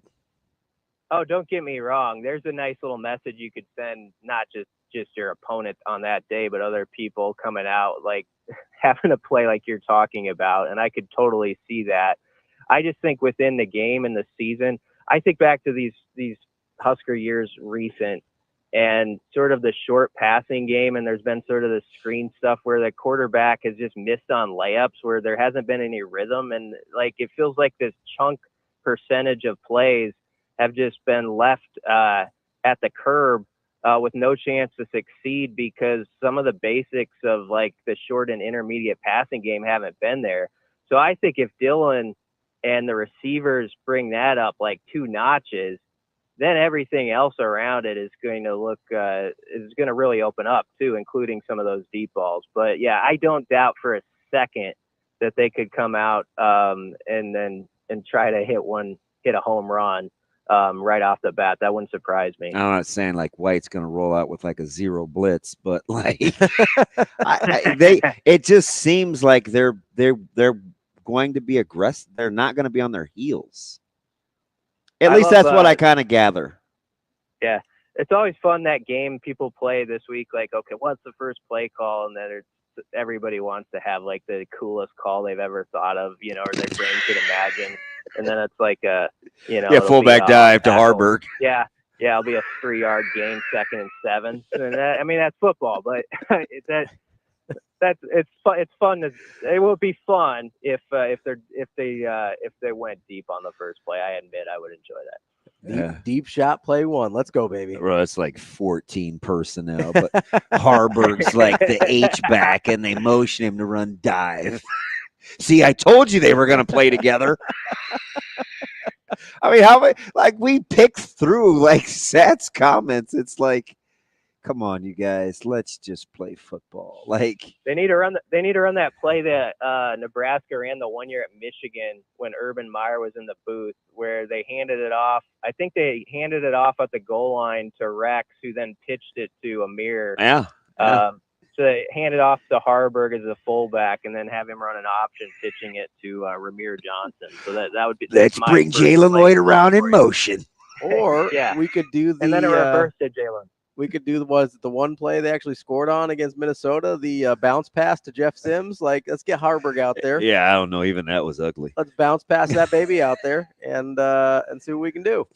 Hey, BC, how much does your demeanor change though when you listen to them talk about special teams?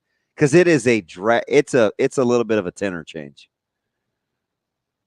Yeah, we have to talk in like the more somber tone. It's like when isn't it weird though? I'm definitely concerned. I am concerned about the kicking.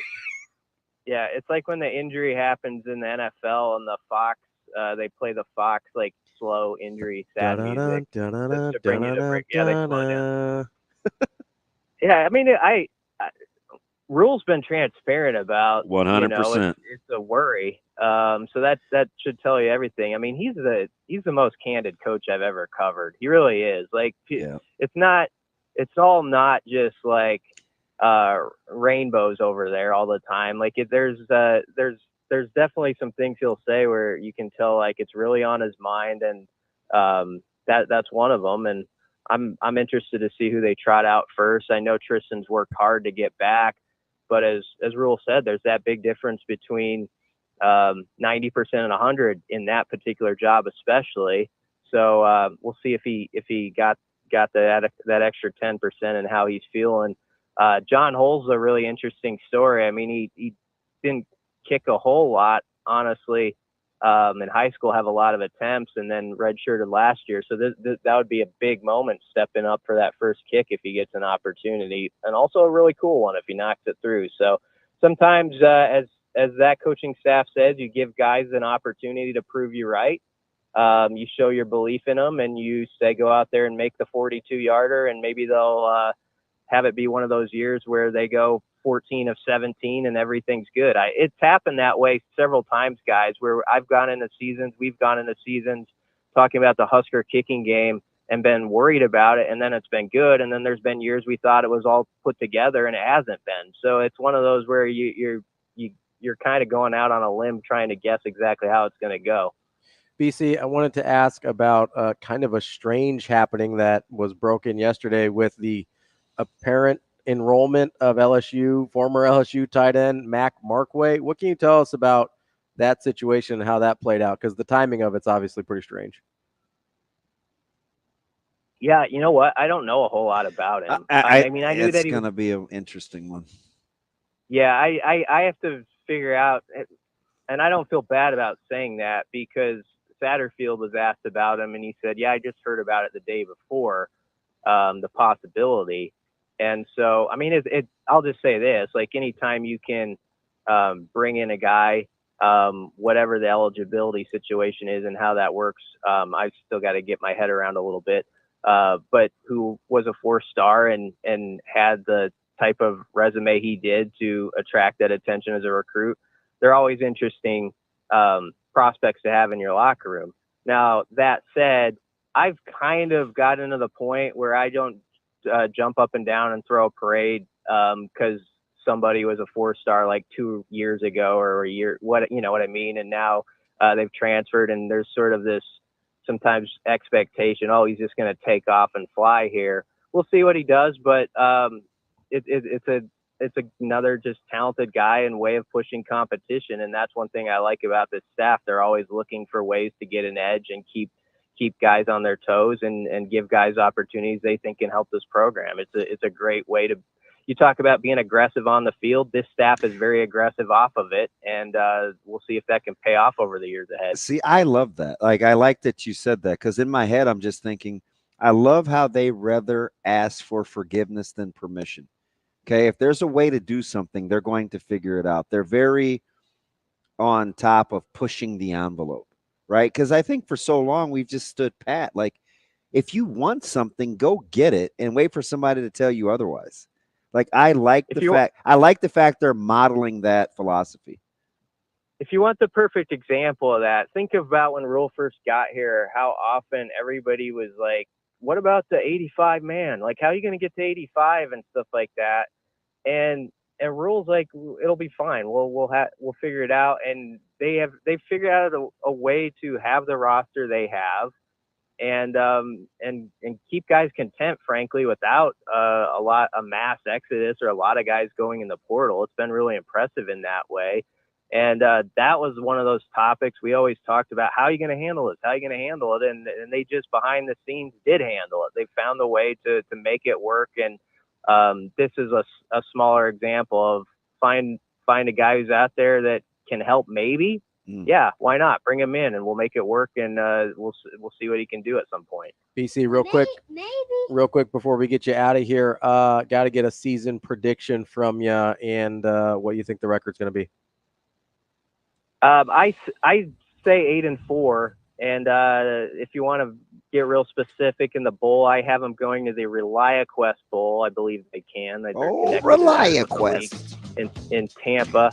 So that's where I have it, 8-4, and I'll say they win the bowl game and go 9-4. That's my call. So I am buying into the uptick in this Husker season. I think we're going to have a good year around here and have fun. I think Ravi would take Tampa, and I'll keep him out of the Ray J. We'll be fine. There we go, PC. We appreciate it as always. We'll talk to you again next week. Thanks, B. Yep, thanks a lot, guys. Coming up next, we've got Andy Kendeigh from KETV here on Hurrdat Sports Radio.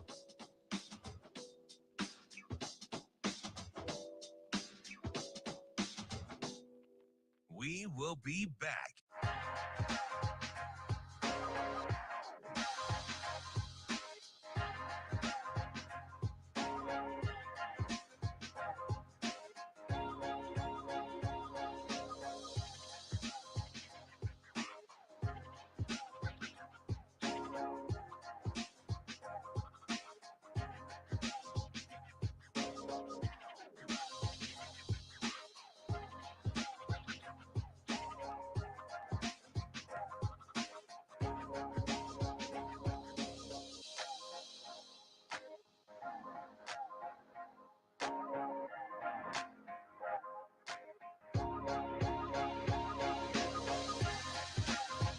We will be back.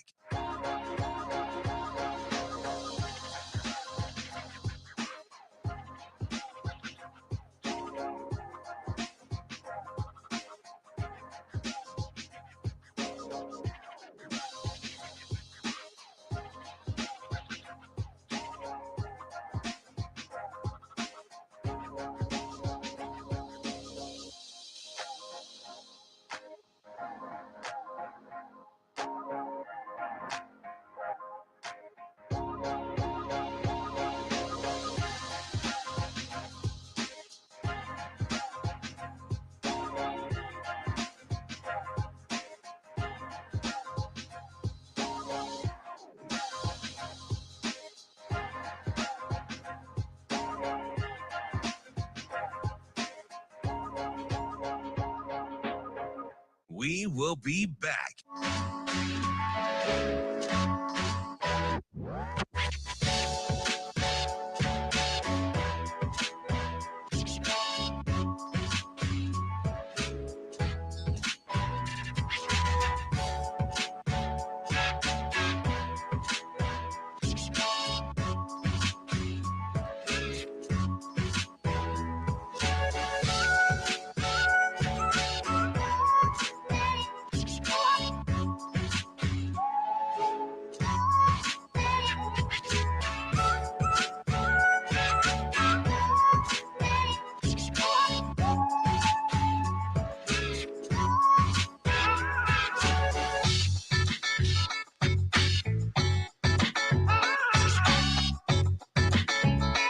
We will be back.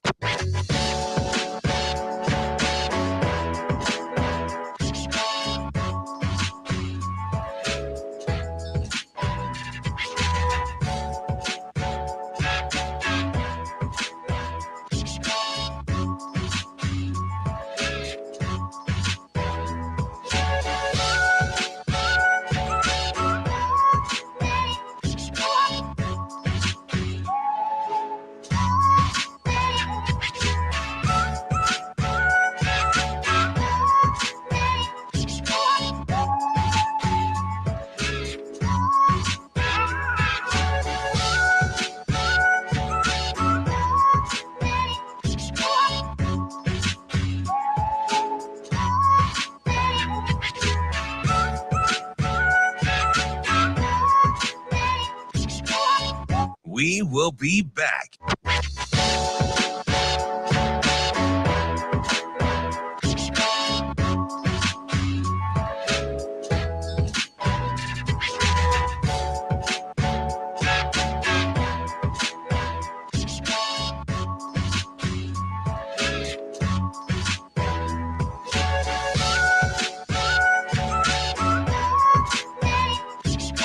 We will be back.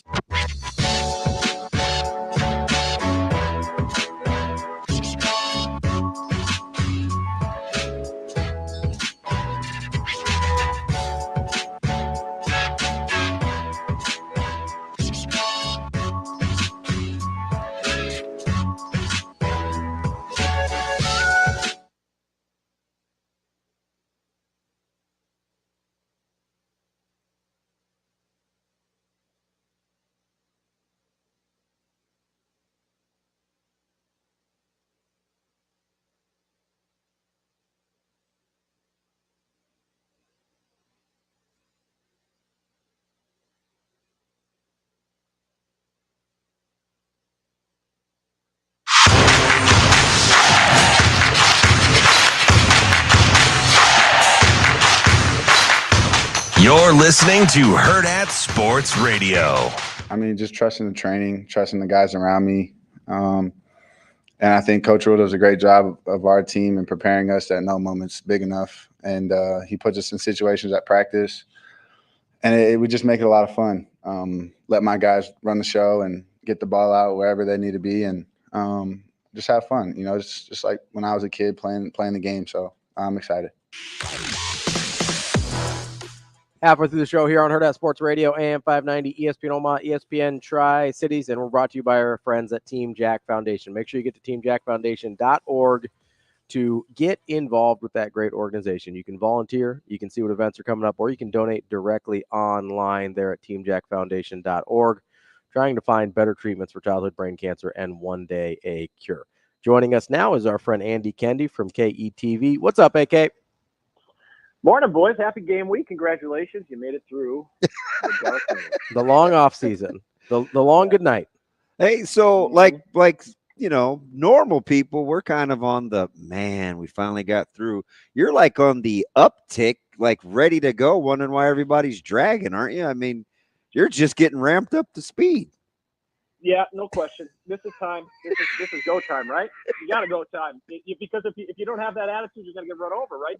You're like, I'm feeling, I'm healthy. I'm moving around well. I can have a beer again. Let's get after this season. Yeah, that actually might be plural. I might be having 2 beverages after this weekend. But yeah, it's been. I'm actually pretty jacked up. I just about as excited as you're going to get for me to start a season. It's not just Nebraska, but the high school season kind of jacks me up. Because the Operation Football, we got a full slate of games. There's some question whether or not Bill says, hey, there's some question marks about whether on Thursday. Oh, he's going to be on my speed dial. I'm just letting you know. I know he will be.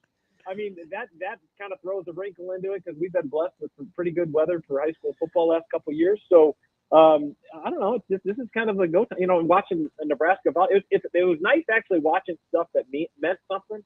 And watching Nebraska volleyball last night was pretty cool. Like, my goodness, this team is for real again this year. Not that anybody had any doubts, but it was nice to see affirmation while watching it with your own eyes on television. Yeah, I'll start right there, right? It was pretty cool to watch, the sluggish start. They were down 4 a couple of times in that first set. I think they were hitting minus 111 at one point. And it just felt like this is crazy, but I'm going to say this. It was the perfect start to overcome for a team that has lofty expectations. I agree. It was almost like, hey, we can't just roll it out there and make it happen. We got to make it happen ourselves. And for this team that's so talented, I mean, think about who they have playing and who is not playing, right?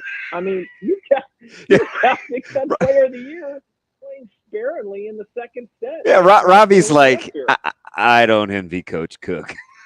I know, right? Talking about not having enough volleyballs, my goodness. And then you see, though, what they were able to do with a balanced attack between Alec and Beeson and Jackson and Murray and Krause, and the list could go on if necessary. But I just thought that, what they play great defense. They once they got their feet underneath them, they passed and served well. And you saw that Kentucky had some issues at the service line, but all I know is that I looked at Matt Tilly and I was like, keep December open. If you're going to vacation on Monday and Tuesday during the week. Yeah, Andy, do you think at all? Because I've been thinking about the way last season ended, and then kind of the way people are going into this season. Obviously, it was disappointing in the loss to Texas, and then you didn't have that volleyball day in Nebraska the way you had last year to get people super ramped up for the season. Although I do think people are excited about it. I think people maybe have forgotten how young and talented that team was last year. Does that kind of make any sense? No, it makes total sense. And the no seniors and the whole team is back. Not every piece, but almost all the pieces are back. And people forgot how young they were to get to that far at that point last December in Tampa. I do think that without that volleyball day, maybe there wasn't such a crescendo of hype to lead into the season. But that documentary actually served a purpose where people really got into and looking back at what last year was all about and kind of explained a couple things. I thought it was well done by ESPN. I thought it could have been longer. Because I thought they could have really gone a little deeper into some of the issues, but I thought that served a purpose in terms of getting people, whetting people's appetite for volleyball. And I do think that this team has all the makings of a national championship team, and I think that's going to be a fun ride to see, especially how they navigate all the alphas on their squad and how you placate and how you satisfy people's need for playing time and contributing to the cause. And I think that's going to be a nice juggling act to watch as the season goes on with Coach Cook. Yeah, I think the folks from E60, once they got there and figured out all these storylines are breaking, they're like, damn, we need we need like an E120 or an E. Yeah, right. Yeah, at least an E. I mean, that's how left brain people think. Like those stories just unfolded. Let me ask you something, AK. Which is more likely to happen? Especially after you saw the 12 black shirts and they average like 29 years of age and game experience.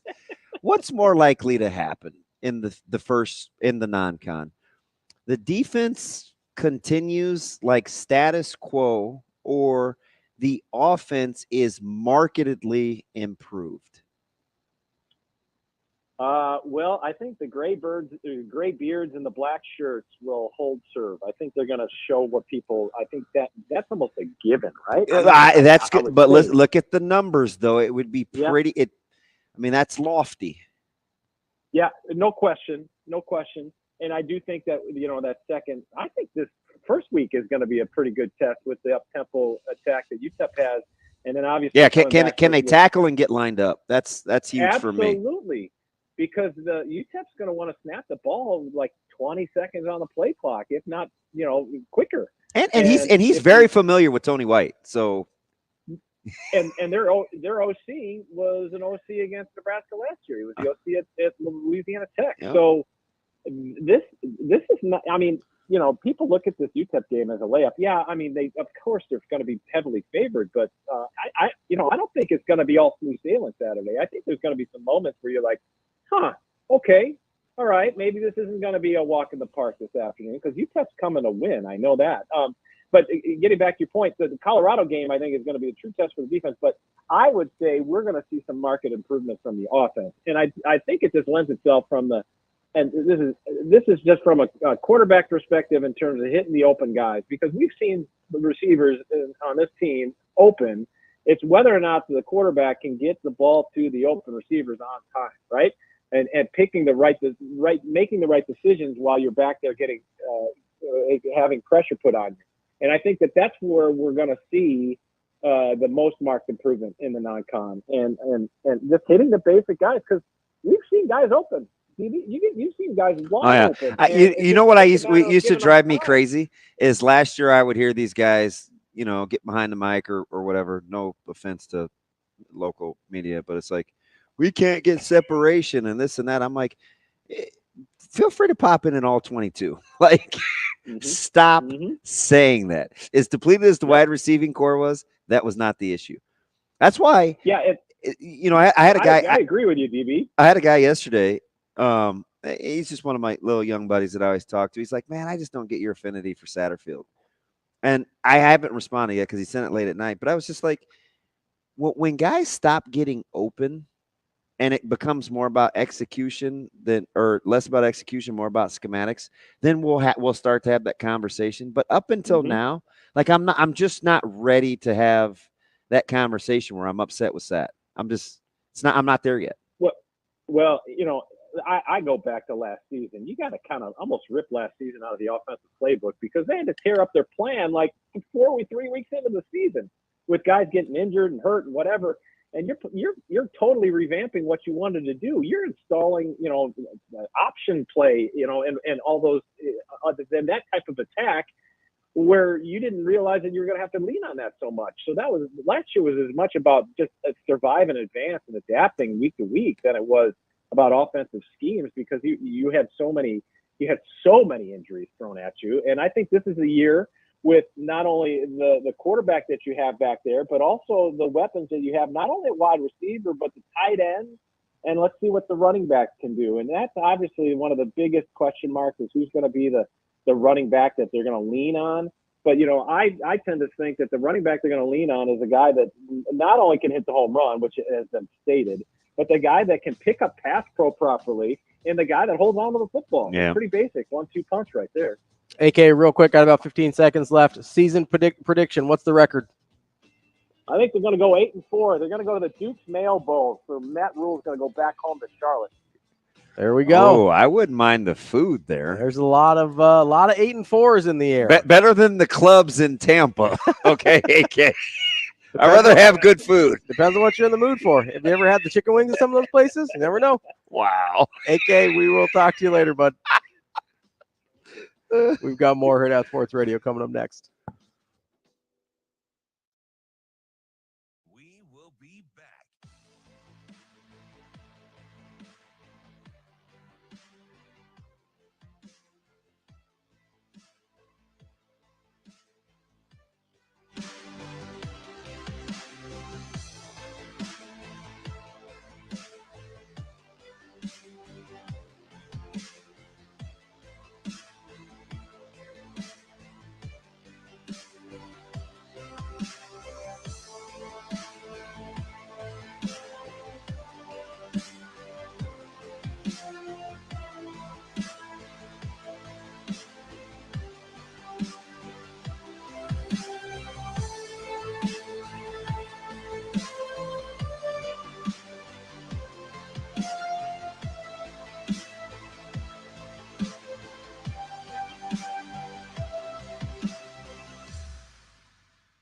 We will be back.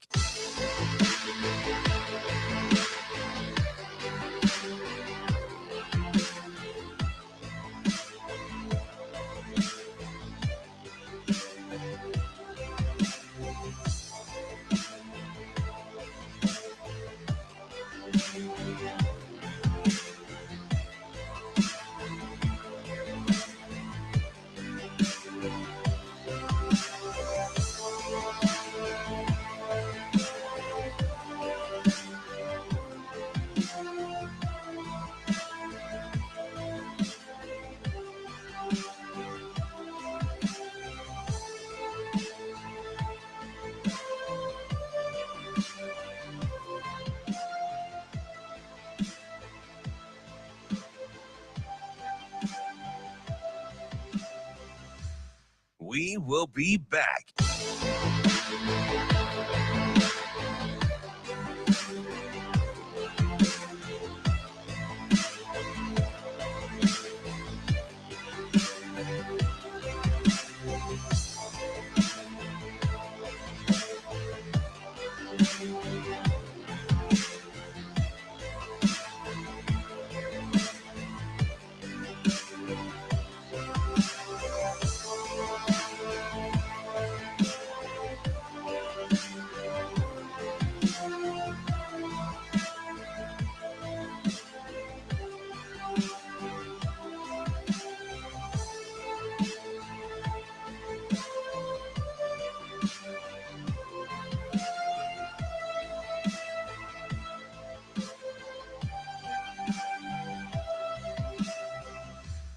We will be back.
You're listening to Hurrdat Sports Radio.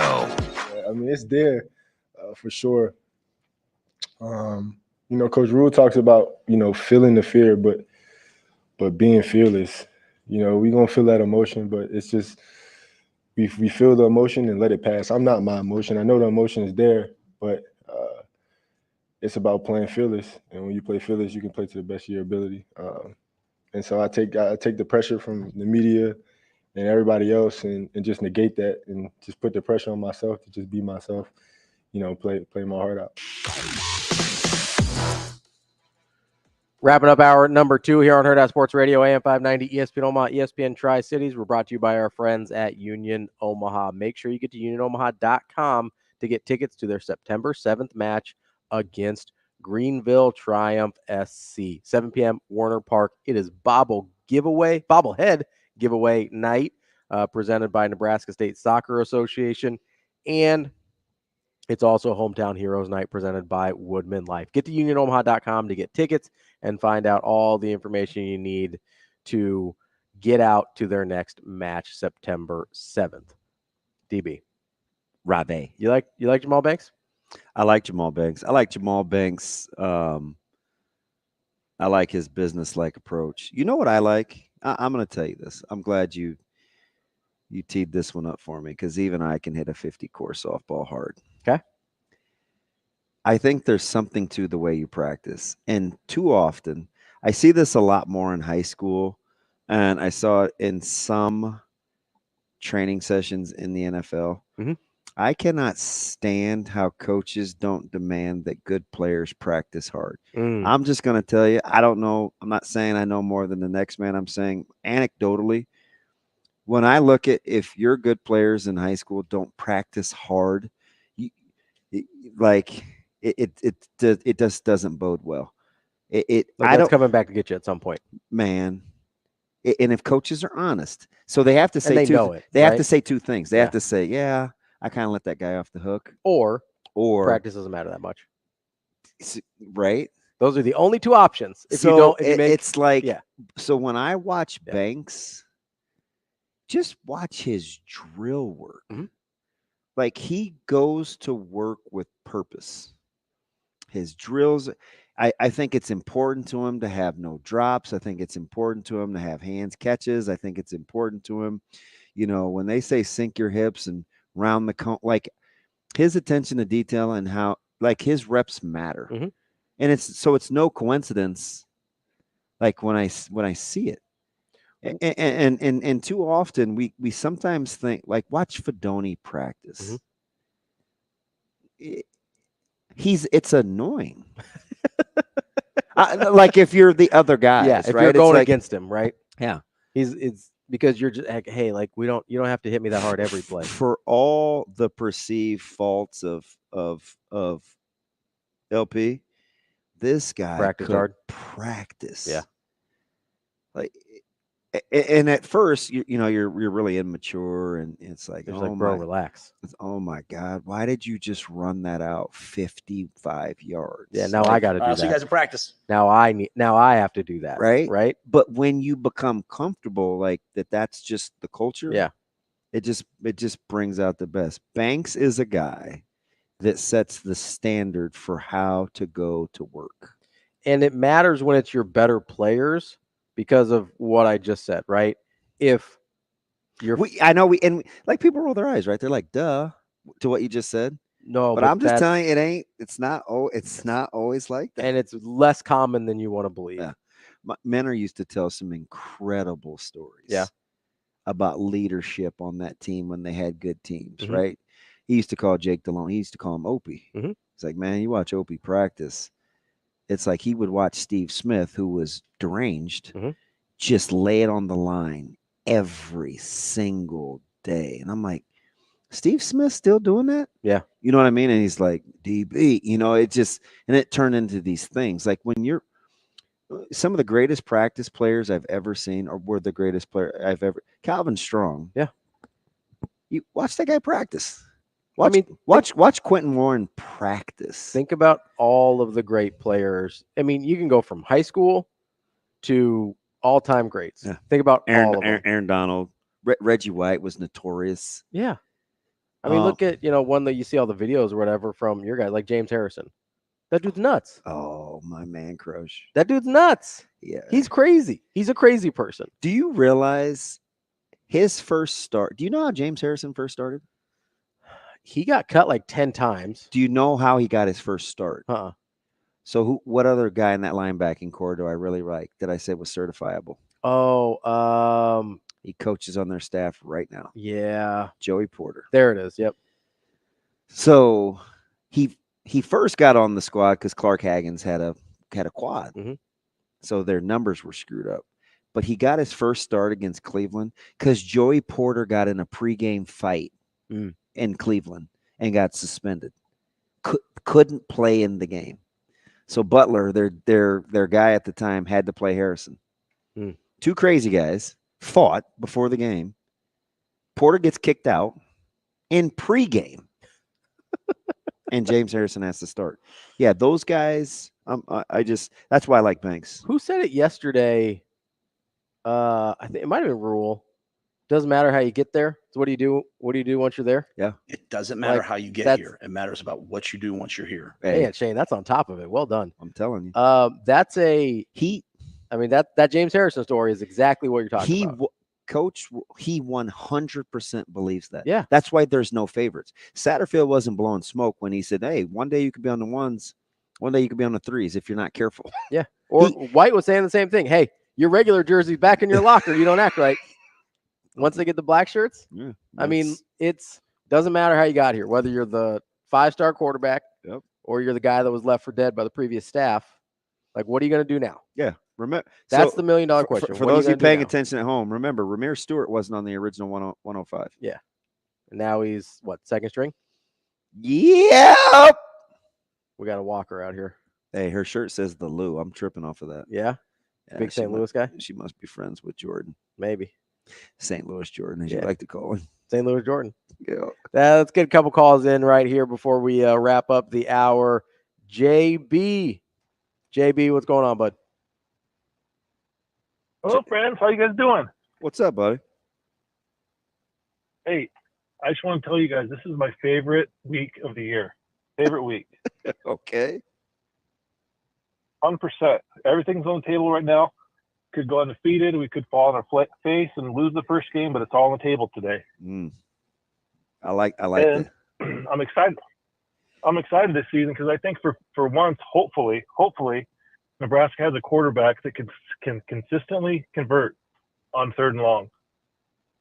That's what they've been missing with Martinez, with Armstrong. Those guys couldn't convert on 3rd and long consistently with their arm. You just want to feel like you have hope if it's 3rd and 7, right? I would take 3rd and medium, to be fair. Like, I would take 3rd in anything that isn't a run. Exactly. If on the first 3rd and 7 they run a quarterback draw, I'm ripping my TV off the wall, throwing it off the deck, and trying to forget I know what Nebraska football is. Hey, they get in the 3-by-1 in motion, running back out. They run the ball. Will you just like leave? I will leave. I am done. Last year I was almost done, and it's just I'm not a great football genius, but when they line up in 3rd and whatever, and I'm like, well, here's a quarterback draw, and it's a quarterback draw. I mean, there's a problem. JV, I appreciate that. That's our guy, JB. I get what he means. Me too. And that's the difference between. But this is what makes this, like, everybody. Yeah. Everybody thinks like we got a shot. Well, that's the difference between having a guy at quarterback and just another dude, right? Like having a dude makes you you're like, oh, I can be at 3rd and 7. I feel okay, right? And just having a guy who's maybe we just do a QB draw and not make any mistakes here, right? Let's get to out of breath. Brian wants to talk about Dylan a little bit. Brian, what's going on, man? What's go? You know, I thought about trolling you if you answered the phone saying, "Hey, I'm not taking calls from Ravi Sports." Wait, hey, listen, okay. You're $136 million happier today, aren't you, B? Wowzer, he got paid. Yes, hey, that's well, he could have, you know, I ain't gonna get into all that. I guess Gary don't care about saving money. He must really want to just pay people. Okay. Hey, I ain't mad about it.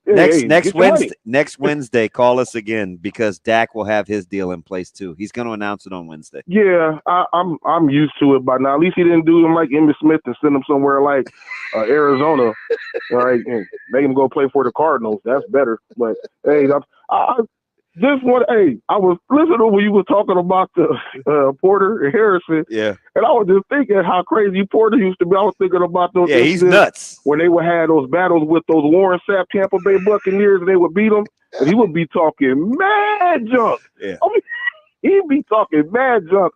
So I could see how that would go down. One person that won't shut up, and one person like, I hope you know I ain't playing right now. They literally fought with Cleveland in the pregame.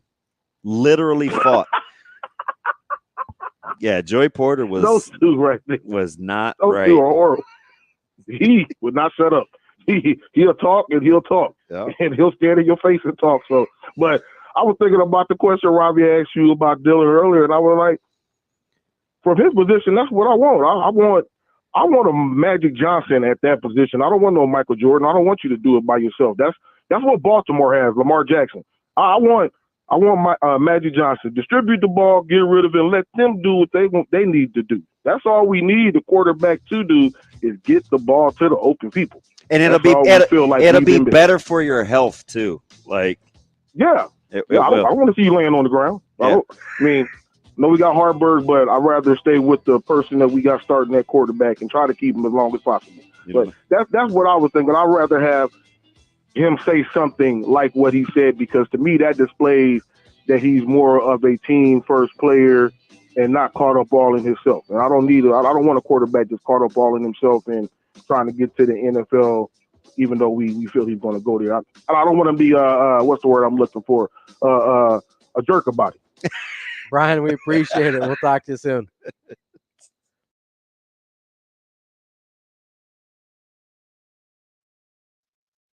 We will be back.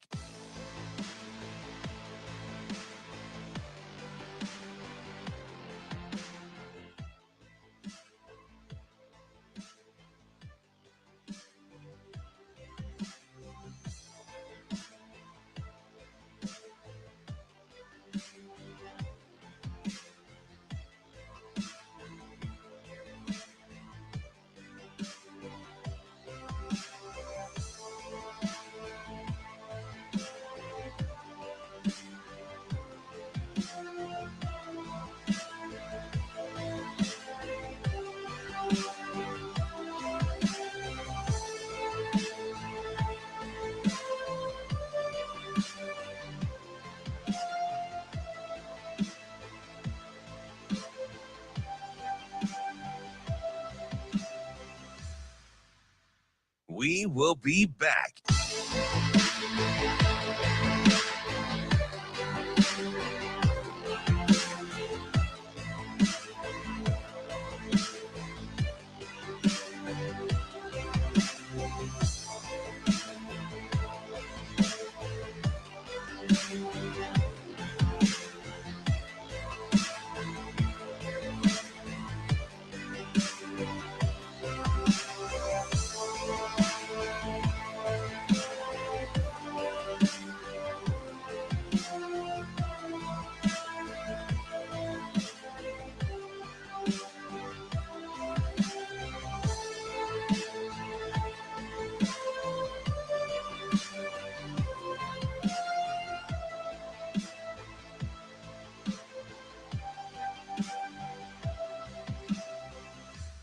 We will be back.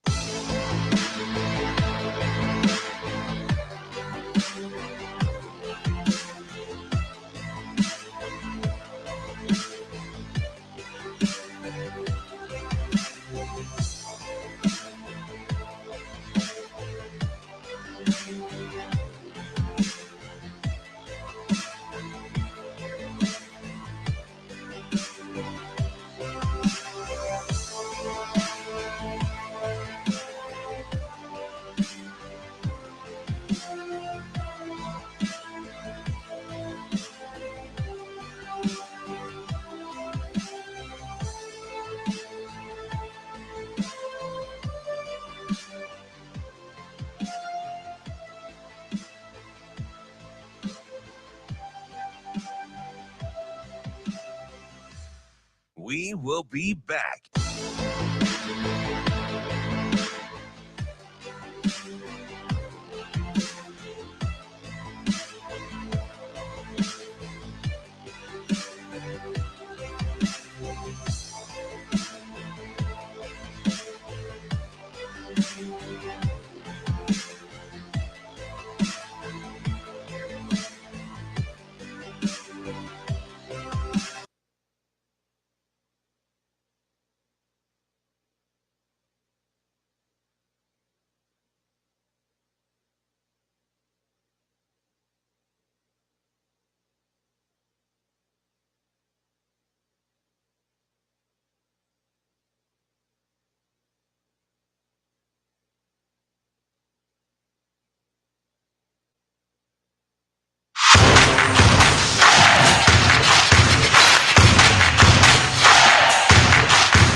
You're listening to Hurrdat Sports Radio. It really did change my life because, I grew up in New York and there wasn't any sports around. So then when I went to El Paso, that was the first time that I got a chance to play football and be involved in that. And from then on, it was just all the football, grades better, not being a knucklehead off the field. So that my football life started in El Paso. So my second family lives in El Paso. My brother, my stepbrother, I call him my brother, he's like works for the athletic department, the district. And so still got a lot of friends over there. So it's a special place in Mark. Kicking off hour number 3 here on Hurrdat Sports Radio, AM 590, ESPN Omaha, ESPN Tri-Cities, KFOR in Lincoln. That's DB. I'm Ravi Lulla here on the Pillar Exterior stage. We are joined now by our friend from The Athletic, Mitch Sherman. Mitch, how are you this morning?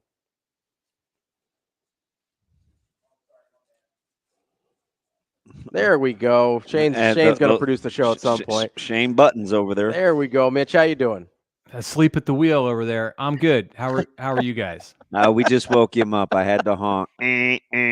How we doing all right, Mitch? Yeah, I'm great. Good to see you. So this is kind of a strange week for you, right? College football starting. The Royals are in the thick of it. Oh, the Royals, and high school football with East and the Dragons and both Thursday and Friday night in town. Preseason top 10, like. All right. Watching college volleyball last night. How about that? Took up my evening. Okay, so let's start there. Mitch, because you brought up volleyball. I love volleyball. I was listening to Coach Reyes, his post game, because you know I'm a huge fan of Husker Sports Nightly, right? How about that start? I tried to convince myself that a team was hitting like minus 111. They're down 4 a couple of different times in that set, but the crazy coach in me says, you know what? This is the perfect start for them on the road. Post-documentary, everybody's kind of on edge, and they get a chance to show whether they can come out of the back end. Like maybe Coach Cook would say differently, but as a guy that admires that program, I almost don't think I could have scripted that start and come through performance any better. I think he loved it. He didn't love the way they were playing. But I was watching that first set, and as Kentucky went on that run, I was like, "Is Cook going to call a timeout?" And I was looking; they were showing him. It's like, no, he's not going to call a timeout. He's just you're like let them playing for a side out, and he won't take he won't take a timeout. No, not taking a timeout. Like, I'm going to let you guys work through this. And I guarantee that if you asked him about it, that was his thought. Like, we're not going to let them have the easy way out and try to disrupt Kentucky's momentum. Like, if it costs us this first set, then fine. We'll try to come back. But and that's what he's working to do. It's like the long-term goal with this team is for them to have to dig themselves out of trouble, because you saw that they couldn't do that against Texas the last time they were out there on the court. Now they have to come together. They've got the seniors now. They're not relying on freshmen like a year ago. And they found their way through that and won that first set and played their best in that first set when it mattered the most at the very end. Like I was just talking on our podcast about how this is the perfect test for a team like Nebraska volleyball to go on the road and do this. So Nebraska football, to bring it back to football, has started the year away from home in these challenging situations the last 4 seasons. Since 2020, it's been conference games on the road. And like it couldn't have come probably at a worse time for the program. Like if there's been a program that needed to be at home to have a longer runway and have a game to start like Nebraska seems to have this year, I'm not slandering UTEP. It's a game at home against a mid-major program. This is not going to Ohio State or going overseas or playing on a Thursday night against a conference team on the road. Like Nebraska volleyball can handle that, should handle that, did handle that. It knows how to win. Nebraska football should be playing against a Conference USA team at home to open the season. Did you have to remind yourself that Krause's a senior already? In some ways, I know you're a big Krause fan, and her story's amazing. The fact that they bring in Taylor Landfair and another class with freshmen, top 10 prospects nationally, and there she is coming from versatility, right. And then she got benched in the game and came back in and helped them win. Omaha kid for sure, a great story. I don't know. I mean, I feel like she's missed so much time on the court that part of me is like she's a senior already. But then she does like the little things. I think she helps make them a better team when she's out there, because you see her blocking, you see her doing all kind. They subbed her out to for in the back row for I think Choboy was playing for Krause, and then she got lost in the rotation. The way that they kind of managed that in the middle, I'm not going to blame it on the officials, but it kind of seemed like they should have caught it earlier, because then you have to go back. Oh, yeah, it was a long delay. you have to go back and like redo the substitutions in the line. I'm like, that was an unnecessarily long delay there in the third set. I know Cook and Skinner both looked perturbed with that, and I know both of those guys, and I know they were. Well, because you have to count backwards, right? You have to go back. I don't even know how they do it. Yeah, you have to like go back through the rotation. Mitch, talking about kind of the adversity they faced a little bit early. Obviously, they dropped the second set. Is there any part of you that thinks you kind of wish they had gone through something like that earlier last year, where, I don't think they dropped a set until they played Creighton last year, which was several matches into the season. They didn't play a ranked team until Creighton. Like, is there any part of you that like wishes they had hit some of that adversity earlier in the year, especially with a young team that probably needed to learn how to get through it? Sure. I don't think it hurt them. I mean, they were 27-0 at one point. So I don't think that necessarily is the reason that Nebraska failed to win the national championship, because they didn't face adversity early in the season. They navigated through it. And if there's a year where you'd like to see it, well, I mean, they faced adversity in having to go to Stanford. It's just that they got the sweep on the road early last season. Playing in front of 92,000 people wasn't an easy thing to do. It's different than losing sets and having to come back and win, but it worked out fine for them. I mean, they lost in the final because Texas was way better on that day. So they got their challenges. They were challenged by Wisconsin, pushed absolutely to the max by Penn State on the road, had the loss. I think it was important for them to have a loss last season before they got to the Final Four, and they got that finally against Wisconsin on the road. But the way it went early, not losing, some teams that might have been something where you would say, I wish you would have dropped a set here or there, but I don't think it ended up being a factor. It's interesting too. You bring up Penn State. I was telling Jacob Padilla yesterday, once upon a time, remember in the mid 90s, Penn State was, I would have considered that Nebraska's rival, right? I mean, that was the kind of the back and forth. And it's just interesting how volleyball, the landscape has just changed so dramatically regionally. And now we've got kind of this, you look at Kentucky, you look at Louisville, you look at regionally what's happening, Pittsburgh. It's incredible how there's such range in this sport on a national level. I mean, the state of Kentucky was a great showcase for the state of Kentucky last night, and a great way to start off the season, since the Final Four is going back to that arena in December. It's like there's the similarities between the state of Nebraska with Nebraska and Creighton, and then the state of Kentucky with Kentucky and Louisville is interesting and striking, and notable also that the head coaches of those two programs, of course, have Nebraska connections, deep Nebraska connections in the case of Danny Busboom. So Danny Busboom Kelly got the win against Wisconsin late last night. Convincingly too. It was I definitely caught my eye. She's built them from basically, I won't say nothing, but one of those low infinite numbers. So she took Cook to Churchill Downs yesterday, is what I think I heard somewhere on the broadcast. Did he bring his new horse? I mean, he certainly was looking at horses. That he wanted to go out there. They went down a day early. They were there a day early just because of the media obligation. He was going to take advantage of that opportunity. I bet that was the highlight of his trip. Was he picking out a new contract extension while he was down there, or what? Yeah. Right. Give me another horse. He needs a racing horse to go with his roping horse. Isn't it weird how he seems like we maybe think he may be there longer than we would have thought like a year or two ago? I mean, they played before the last seven championships. I don't want to put words in your mouth, but it seems like he's like, reinvigorate or something where. Oh, he's reinvented himself. Yeah. I wrote about this last week and sat down last Saturday in his office with him 2 Saturdays ago. I don't know, isn't he amazing as a person? You don't see a lot of 68-year-olds or 48-year-olds for that matter who have his energy and just his thoughtfulness.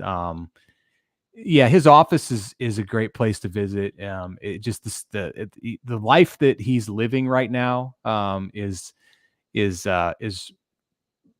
pretty incredible. for anyone of any age, and it's like all on display there in his office. I mean, it's like, over here, let me show you the spurs that they made for me, personalized with his name on them. And he's got the hat. I wrote about his hat, the $900 hat that they gave him out in Hyannis this year.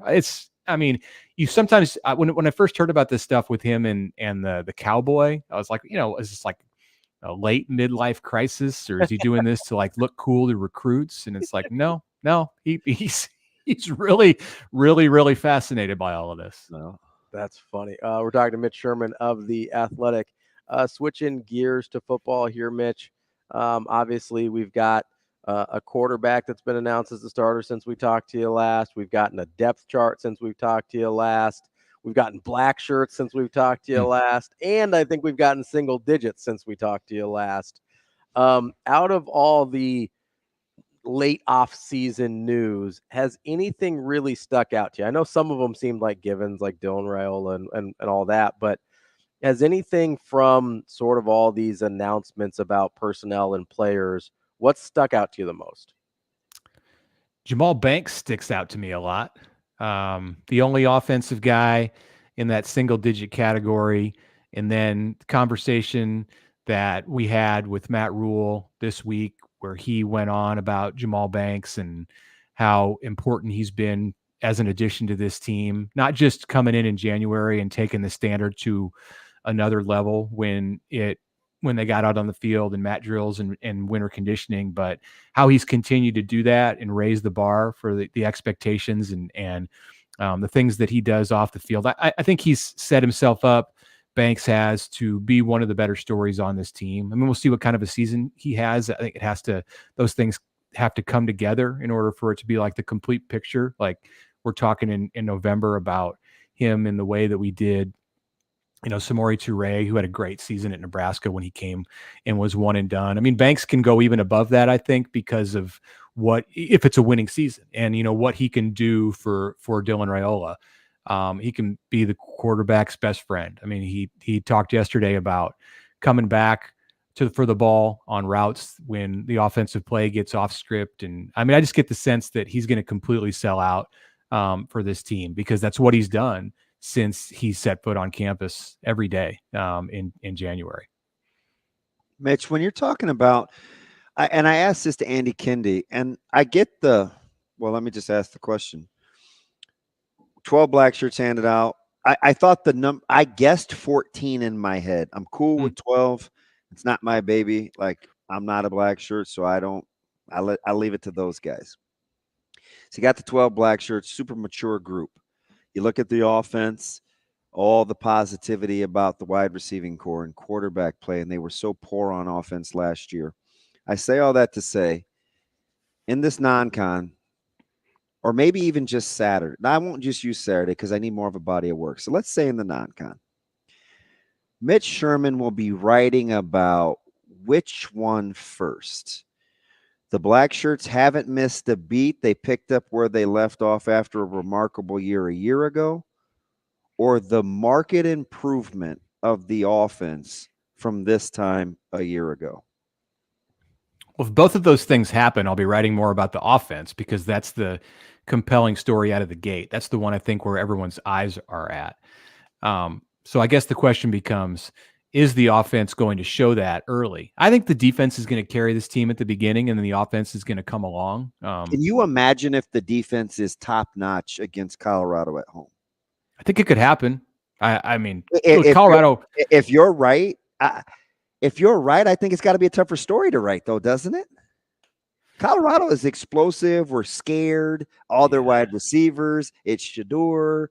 Yeah, I think the way it's going to play out is last year. I think the way it's going to play out is that the defense is going to be the bigger story.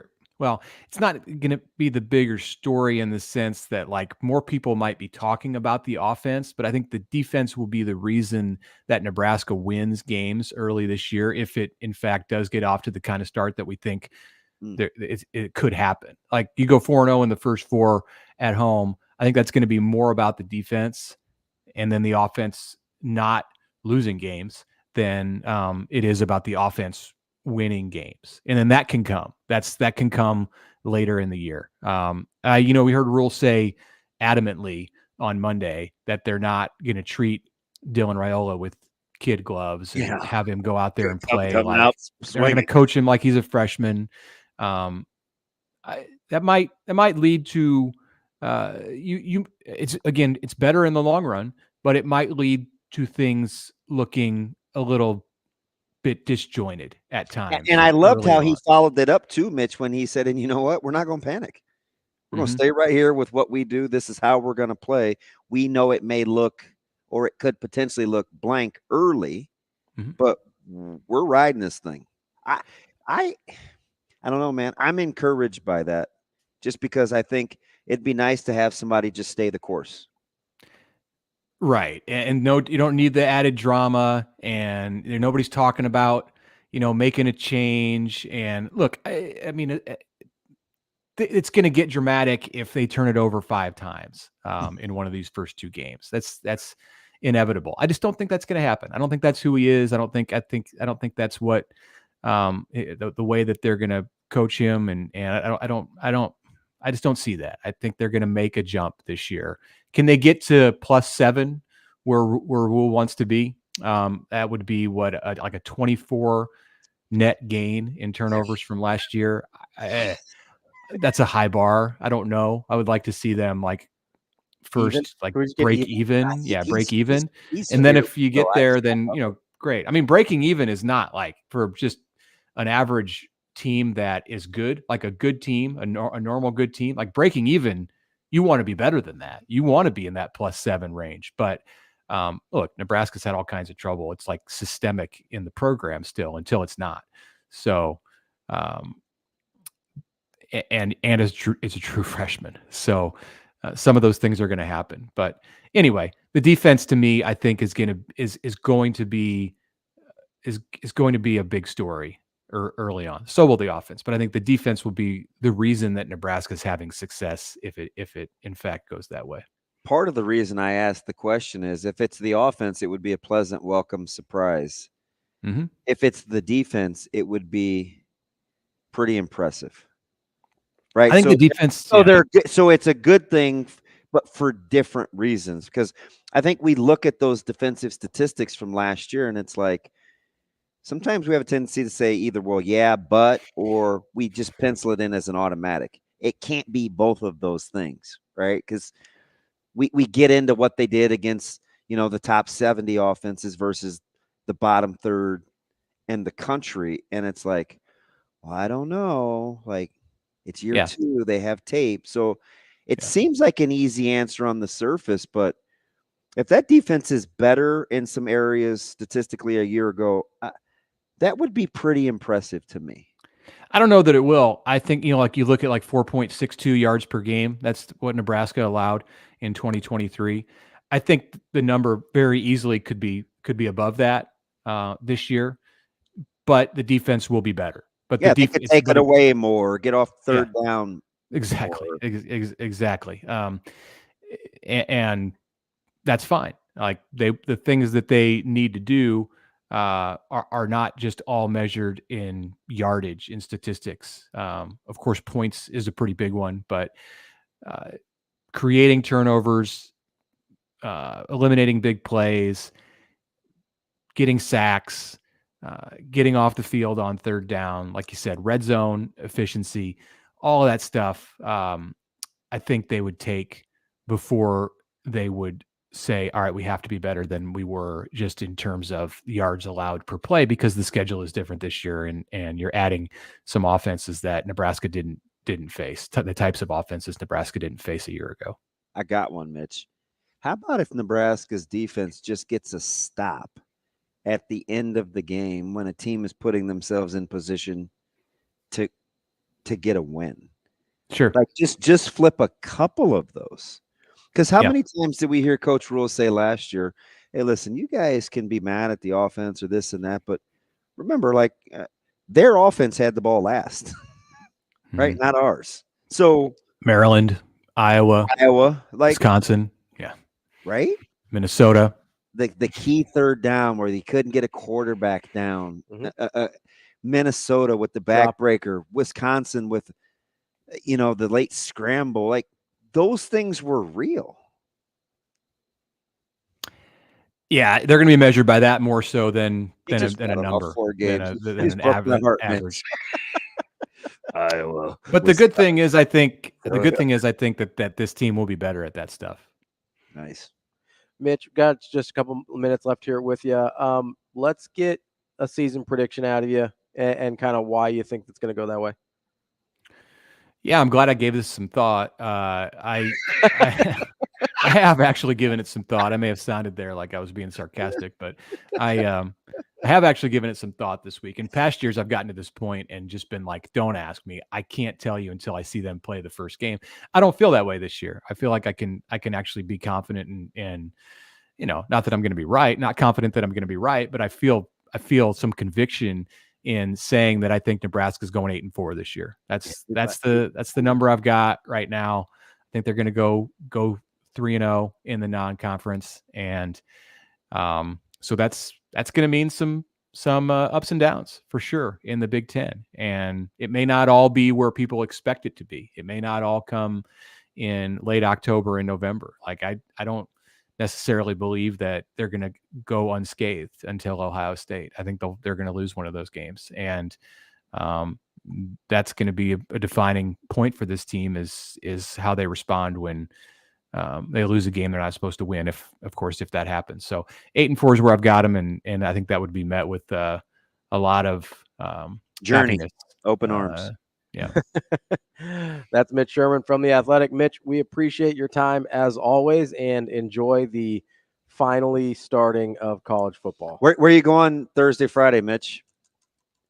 Thursday night, I'm going to be home probably watching college football. I might sneak out and go to the Gretna Elkhorn game. And Friday night, I got to watch my Gretna East Griffins. Go Coach Haberman. Let's get it done. Start 1-0. I think Gretna Elkhorn's on TV, so you might just be able to get that set up. You can put that on alongside Colorado, North Dakota State. All right. Great. Got you covered. Ravi and I argued. I don't care if Colorado comes in undefeated or not. I'm not cheering for them ever at any point. I don't need drama in 2 weeks. Go Bison. Yeah. Cole Payton, man. Let's do it. Yes. And Marty Brown, Sharmar Brown. Let's go. Mitch, we appreciate it as always. We'll talk to you soon. All right. Thanks, guys. Thanks, Mitch. I wasn't saying I was yes, you were. rooting yes, for Colorado. You were. Yes, you were, Ravi. No, I wasn't. Yes, I wouldn't you were. ever do that. Yes, yeah. Oh, I want them 1-0. I don't know if we can handle or how they'll match. No, man. I don't know how they'll react if they lose to North Dakota State. That doesn't mean in the moment I'm going to be rooting for Colorado. Whatever. Go Bison. You come into Lincoln 0-1. That'd be awesome. Clown show over here. Wow. We've got more Hurrdat Sports Radio coming up next. We will be back.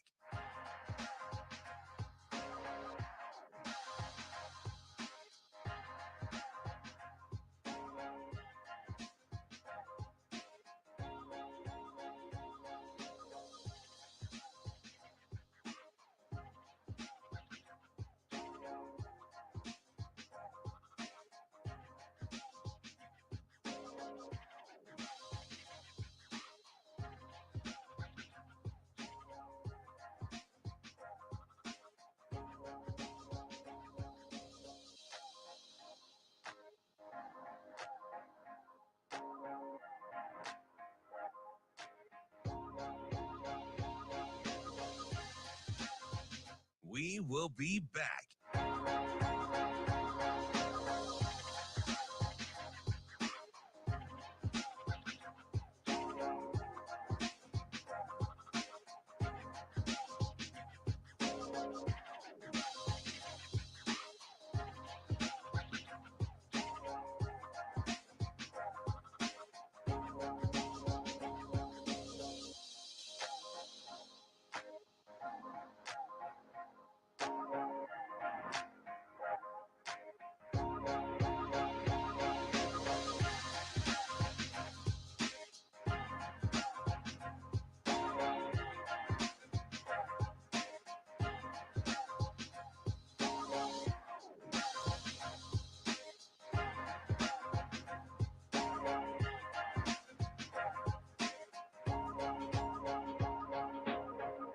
We will be back.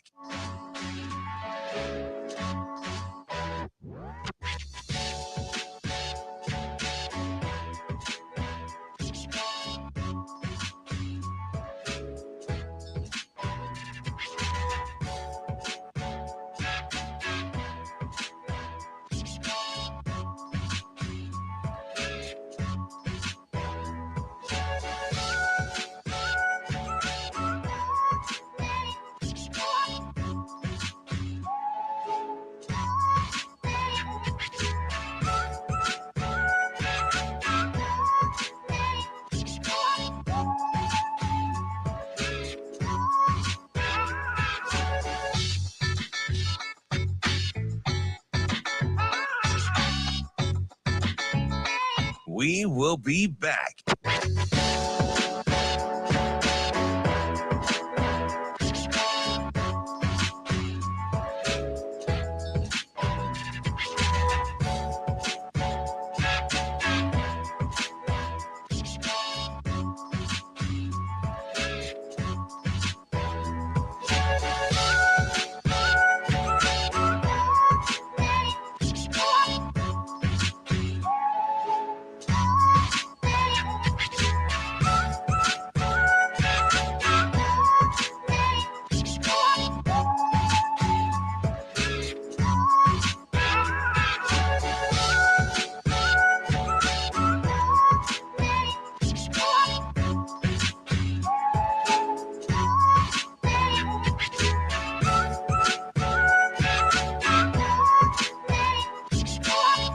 We will be back.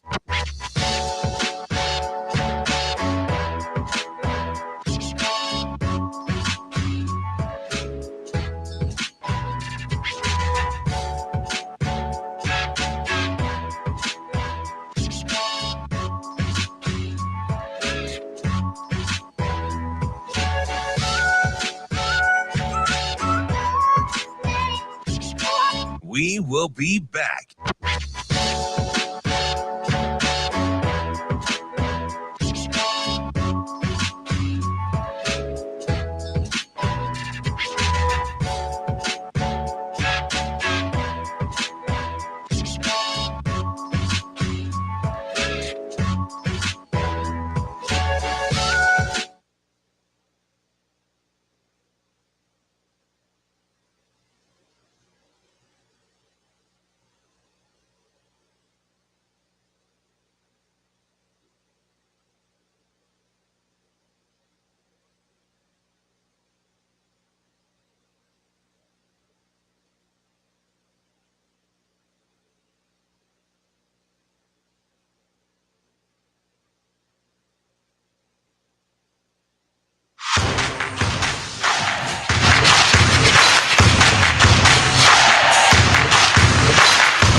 You're listening to Hurrdat Sports Radio.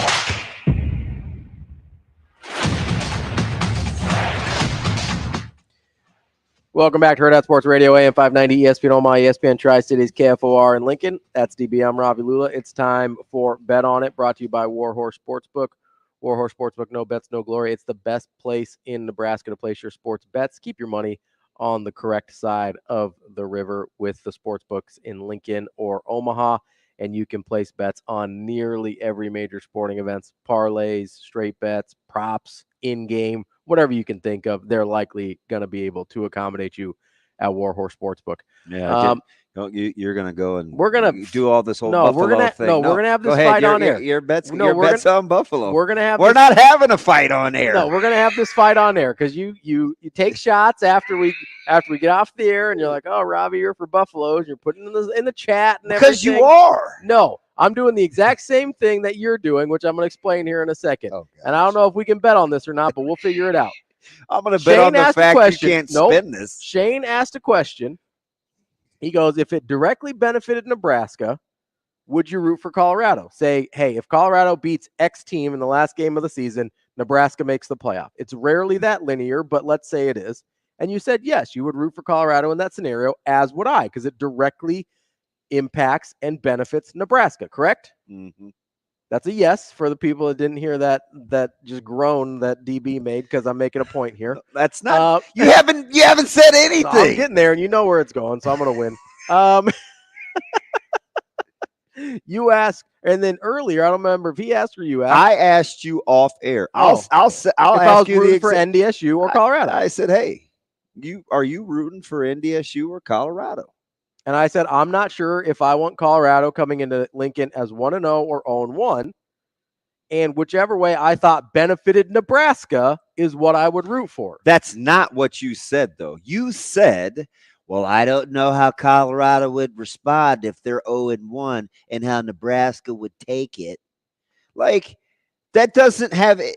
That's the exact same thing that we're talking about. No, it's not. If I don't know how Colorado's going to respond, so are you concerned? You talk about pee-pee tucking. Are you concerned that Colorado may be mad and they're mad because they got beat by the Bison, and Nebraska may like, oh shoot, they got beat by NDSU. Let's let our guard down. No, it has nothing to do with Nebraska letting their guard down. It has everything to do with some teams, and I'm not saying Colorado's terribly disciplined in this stretch, so I'm not betting on that necessarily.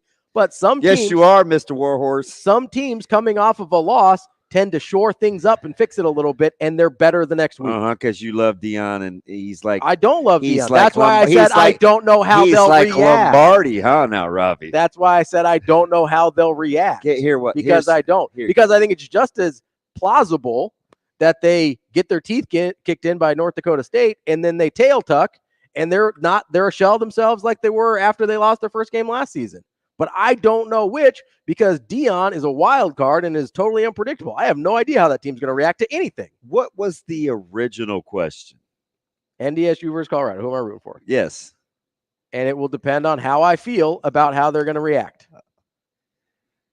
In the moment, I want NDSU to beat Colorado. Yes. But I don't know if NDSU beating Colorado is good for Nebraska or bad for Nebraska.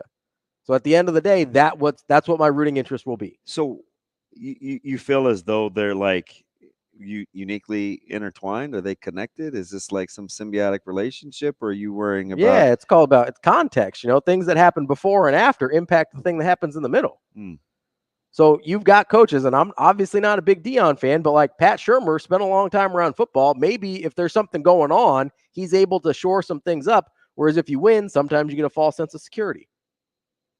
I don't know which one it's going to be, so I don't know which one my rooting's in. So a coach wouldn't get a false sense of security if they lost, but he would be the same quality coach that would be operating under fool's gold with a win?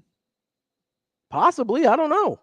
Doesn't seem right, does it? I mean, we've seen that happen with good coaches before. You can get lulled into a false sense of security. You'd be a good enough coach to want to fix corrections, but not a good enough coach to not have a false sense of security? I think it's less about the coach and more about the players. So the players are easier. So you really didn't mean to say Shermer. You just meant in general. Yes. Okay. Players are more likely to be lulled into a false sense of security. The coach might see what's wrong on tape in a win and go out and be like, hey, let's do X, Y, and Z. And the players are like, hey, coach, we won. We scored all these points, whatever. We're good. I can't believe how you just did that. You talk about pommel horse and uneven bars. Like I'm privateless right now trying to handle these uneven bars because there's no way that mental gymnastics makes sense. It's fandom. None of it really makes sense. Oh, is this you being a fan? Yes. Well, that sucks.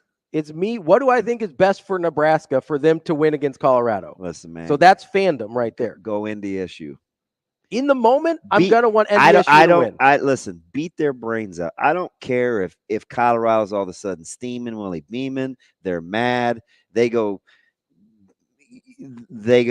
spend 80 hours. They don't have 80 hours. They go spend 12 Dion, hours. A stickler for following rules. So I'm sure 12 hours in the film room, and they come into Lincoln with Ralphie, snorts ablazing. Don't care. What's Ralphie snorting? I don't know. Oxygen, I hope. Like what does bolstered mean? What does bolstered mean? It's Buffalo, coach. You're the Buffaloes, not the bolsters. Like, it's not rocket science. There are teams that play better off of a loss than they do coming off of a win. I think you're incredible. That's a real thing we talk about all the time, handling success versus handling failure. Some teams handle success well. Some teams handle failure what well. I'd be willing to bet in this Warhorse segment? What? Is that if I put out a poll, I'm not even going to ask if you're crazy. I just would put out the simple scenario. Hey, who are we cheering for? Colorado or NDSU? And nobody will write in the comments, well, it depends on if it benefits Nebraska. Like, nobody's going to think like that. I smell bad. I think a lot of people are thinking like that. Who is that shit? I think a lot of people think like that. I don't. I think so. Are you nuts? I think a lot of people think like that. I think a lot of people are looking at Colorado tomorrow. Guess what? I've talked to people. That's not even good. Hey, stop talking to those people. I've talked to lots of people. Like, you don't talk to people that think that way. Why not? It's not healthy. You tell me all the time to talk to people who think differently than me.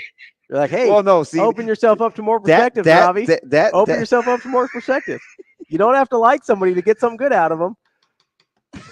That's true. No. You tell me that all the time. time. That kind of sounds like a circle tug because people are thinking like you, that group think, but it's like you're too worried about Nebraska's psyche going. I'm not worried about Nebraska's psyche. I'm talking about Colorado. I think Nebraska. Who thinks like that? Like, because I feel good about Nebraska's psyche, so I'm not even thinking about them. So come in with an L. Like, if Nebraska's going to be good anyway. You forget there's another team involved, right? Colorado's the other part of that equation. Oh, so if I like Nebraska's psyche, the only psyche that I'm worried about then is Colorado's. I don't know if we can be friends. I blame Colorado for this conversation. I blame your ridiculous scenario off air. That's you're what exactly right. No, I know, Seth. I know. He's never said that to you. I know. You're exactly right. That much is true. That much is. Which, by the way, I got to get back to my man Preston. What does Preston want? So P said, I don't get your love affair with Satterfield. If they are really planning to play HH often with Dylan, then we deserve everything we have. I don't understand that. But he hit me with the ... So maybe I'm supposed to respond and then he's going to tell me what he really means. But are you vibing with that? That we deserve everything? So I think he doesn't. I think it's a bad idea. Yeah, I think that's what he's saying to me. I still can't believe you can't just pick who to cheer for. In the moment, I'm going to be rooting for NDSU because I don't like Colorado and I hate Coach Prime. It's a sad. Oh, I better not say that out loud. I might not be able to ask questions after the post-game presser if I. Oh, here we go. Oof. I better be careful. I know you're going to blame this on the ID. I don't want to get the the Sean Keeler Criminal treatment. Minds, but I kind of want to put this highlighter through your right eye. No, I think you had serial killer tendencies before you started watching the shows. I think you just leaned into them because of the serial killer tendencies. Who thinks like that? I do. I think I overthink things. Have you met me? Hi, Ravi here. I overthink things. Did you wait? Hi, it's me. Just overthinking things over here. You're saying get your guy. That's what I do. You're going to Warhorse with that take? I'm probably not going to bet on it. No. I'll bet on the fact that other people think like that. Who? Name names. I'm not going to name names. What do you want me to do here? People think like this. I've had the conversations. Name names. You know what I'm going to bet on? If I get a couple of hate texts and it's like Jacob or somebody, I know who those people are. Yeah, smart people who actually think about things and aren't just like, I'm not even talking about Nebraska psyche. I'll bet on their psyche being just fine. I don't know what Colorado's psyche is going to be. Dude, I hope they get their teeth kicked in. I also bet on the fact that Coach Prime won't take any questions for me in a couple weeks. Yeah. That's TBS. You're the first one to raise your hand. Ravi Lulla. Hey, why are you such a Dean Blandino? That's a wow. It's good. We will be back.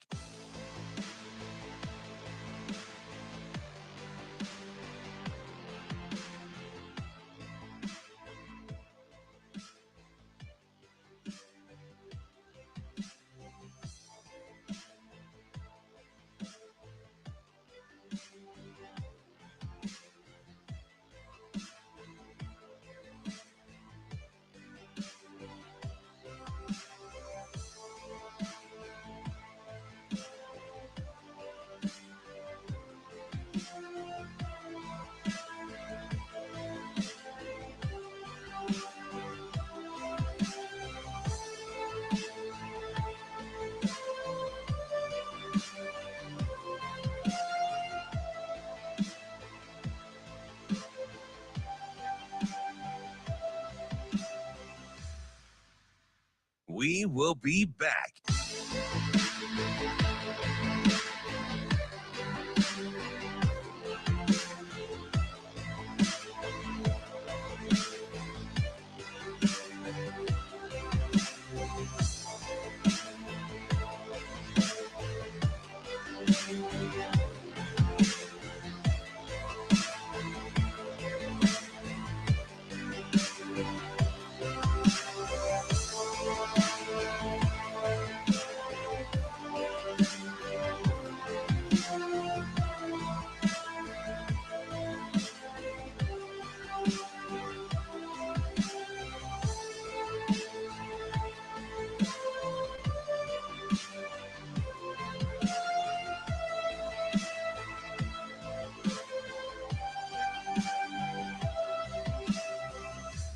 We will be back.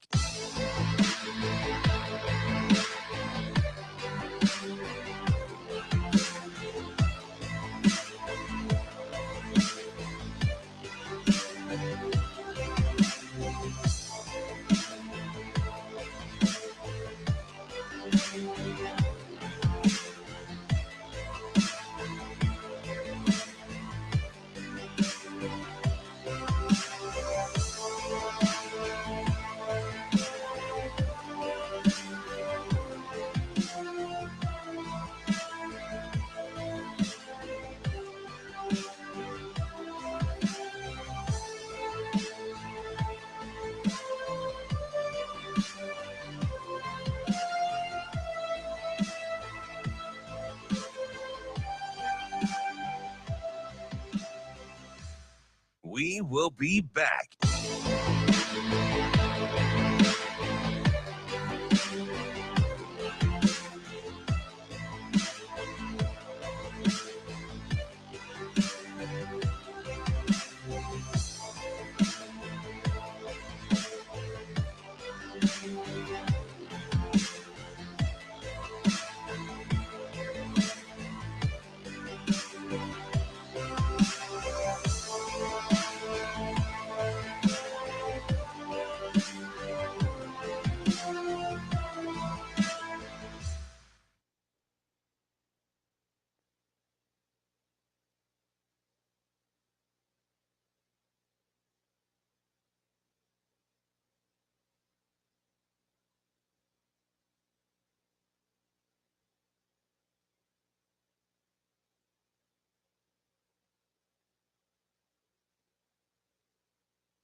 You're listening to Hurrdat Sports Radio.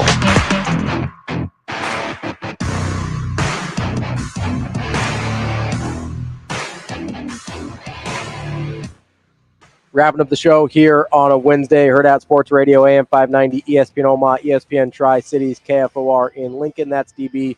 I'm Ravi Lulla here on the Pillar Exterior stage, and we are joined now by Nate Davis. He covers the NFL for USA Today. Nate, how are you this morning? Hanging in there. How are you? Good, Nate. I appreciate your expertise. We are going to try not to dominate this with quarterback talk, because I feel like every time we talk to our national guys about NFL, quarterbacks steal the show. And partly it's because I'm traumatized as a Steelers fan. But I want to start with wide receiver contracts. After CeeDee Lamb got paid and you saw the deal and you saw the timing, who's the biggest winner and who's the biggest loser after you saw that deal that CeeDee Lamb inked yesterday? As it pertains to the Cowboys or generally? In general, you could go other wide receivers. You could go Dak Prescott. You could do any. Who's the biggest winner and who's the biggest loser? I mean, I think CeeDee Lamb is clearly the biggest winner. I think his signing bonus was a record for a wide receiver and got the $100 million guaranteed. I think it's fair that his salary or contract came in just under Justin Jefferson's. And we'll see this may or may not help negotiations with Jamar Chase in Cincinnati, but I feel like he's a little bit of a different bucket anyway, since he's got 2 years left on his deal, where CeeDee Lamb and Justin Jefferson and Brandon Ayuk are all entering, their rookie option years. So we'll see how that goes. But I still kind of think the Cowboys are the loser. I mean, they're always dragging their feet on these things. They end up doing a shorter deal with CeeDee for 4 years, which means he'll get back to the table quicker, which is what Dak Prescott did. And now we kind of see the pickle they're in with Dak Prescott. And the good thing about not only doing deals early is you can get ahead of the market to some degree, but you also create more roster flexibility for yourself. And the Cowboys essentially had none this year, and now they're playing catch up again. I don't think the roster is as good as it was last year after all the, kind of mid-tier starters they lost in free agency. And I think that they're in real jeopardy of not being a playoff team this year. Nate, wouldn't that be something? You brought up Brandon Ayuk. Wow. Does this change, in your mind, the scenario between Ayuk and the 49ers at all? It seemed like maybe there was some momentum towards the deal last week, but looks like we're still in a holding pattern. Does CeeDee's deal mess that up at all? I don't think so. My understanding is that Brandon Ayuk isn't necessarily trying to reset the receiver market. And I don't think you can make a – I mean, it's pretty tough to make a case anyway on Brandon Ayuk's side that you're the same level of player that CeeDee Lamb is, particularly given, the offense that Brandon Ayuk plays in and all the weapons around him. But, I mean, these deals – I mean, the 49ers are another team that often kind of, it gets their deals done to some degree at the last minute. I mean, not always with them, but I mean, I think Nick Bosa's deal got done right before the start of the season last year. Deebo Samuel's got done in training camp a couple of years ago. There's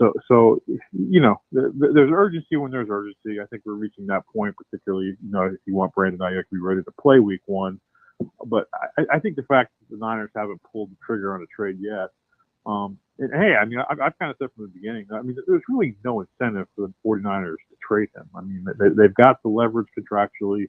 I don't know that any team is in more of a win now mode than they should be, given how close they've been to a Super Bowl in recent years, and given the fact that they're going to have to remove some strong pieces of this team most likely next year, because they're going to have to pay Brock Purdy next year. So I mean, this is your last year really to, I think, have this whole band of really talented guys together when you've got the quarterback on the NFL version of minimum wage. So I think at some point they'll get it done with Ayuk, and we'll move forward, and then they'll probably make their kind of their version of the last dance, at least with this core group. Yeah, that's funny because I think people forget with where Purdy was drafted, there is no other option. Like 4 is 4. Like it's coming up quicker than I think people think. But Nate, I'll stay with quarterbacks, but generally speaking, team oriented. When you look at the Chargers and Harbaugh's influence, and even the division that they play in, a lot of talk about their wide receiving core. When you look at Herbert and you put him in whatever tier you do you like that combination with Harbaugh, given what he has to play with? Do you look at him as a guy that can elevate those around him with a competent head coach? Justin Herbert? Yeah. Yeah. I mean, I kind of said a year ago, probably on the short list of guys I would pay to go watch play a football game. I mean, that's a really fun quarterback to watch. I think he's really intentional. Shane, we lose him? I'm sorry? Oh, go ahead, out Nate. there for a cut second. out Nate. for a second. Go ahead. Yeah, no, I think he's a really intentional guy that says less and does more behind the scenes. I mean, he's had to play with several offensive coordinators already, so I think he's really going to benefit with some kind of, Jim Harbaugh has a reputation for getting the most out of his quarterbacks. The 49ers had a 7-win improvement, when he joined them in 2011. He really emerged as kind of a frontline starter. So I think pieces are in place with the Chargers. And you guys mentioned the division. I mean, that's going to be hurdle. The Chiefs have finished in first place every year since 2016. I want to, and certainly the Chargers have some pieces to add, future years. We're talking with Nate Davis, NFL columnist for USA Today. Nate, is there a team, you mentioned the win improvements with Jim Harbaugh in past stops. Obviously, the Chargers might be a popular pick for this, but is there a team that you expect to improve the most from last year's finish into this year? Improve the most. I mean, the Chargers are probably going to be there. I mean, they only won 5 games last year. I think I've gotten them winning 9 this year. I guess in terms of sheer probably win improvement, you look at a team like the Jets just because of the Aaron Rodgers factor. Obviously, if you're maybe looking at surprise teams, I think one that people are sleeping on is the Colts. I think that they could be really good this year, having not had Anthony Richardson and Jonathan Taylor. I think played 4 snaps together last year. And I also keep an eye on Washington. That's the one. Nationally are real high for them. I think the culture has been nicely reset there.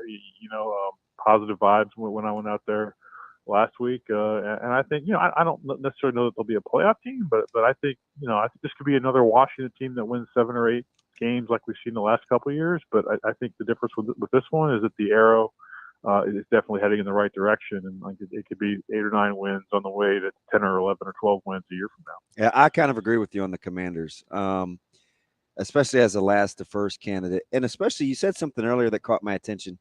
If, in fact, your kind of gut tells you that Dallas isn't a playoff team, maybe it's not Washington that gets in, but they could win enough for a few hiccups.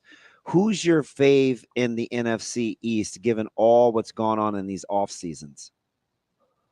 I think the Eagles are the favorite in the East. I mean, they've obviously, their issue is a talent. They've just kind of got to get things sorted out there in the locker room between players and coach and coaching staff, and certainly having 2 new offensive coordinator and defensive coordinator and experienced guys, which they didn't have in those positions last year. I mean, I don't think there's any question the Eagles are the most talented team in that division.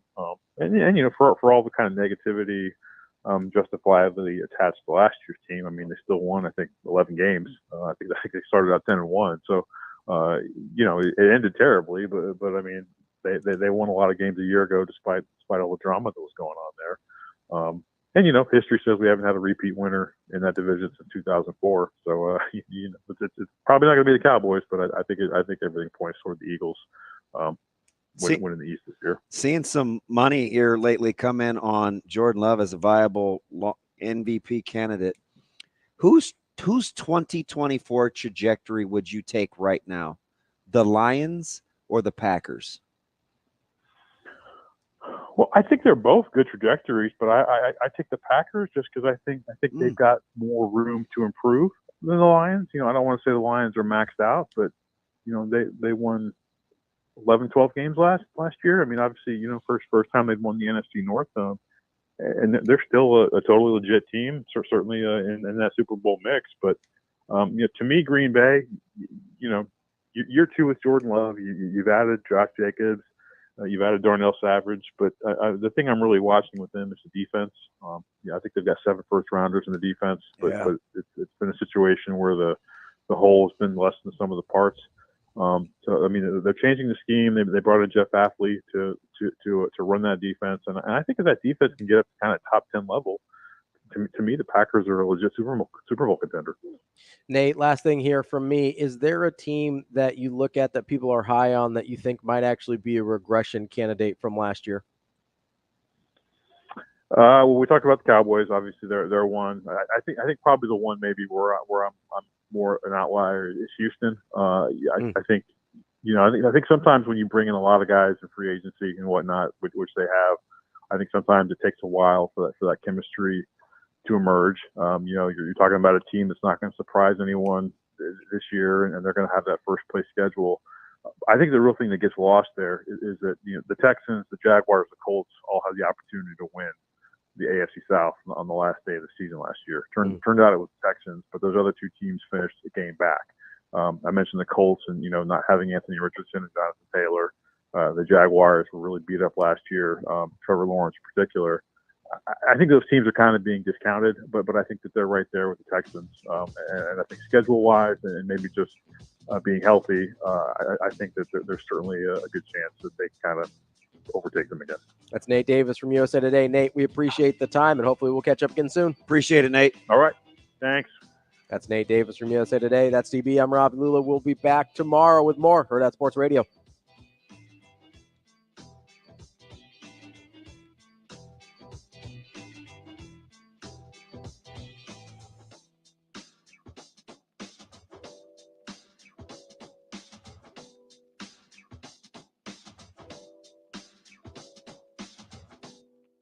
See you. Have a good day. Love you.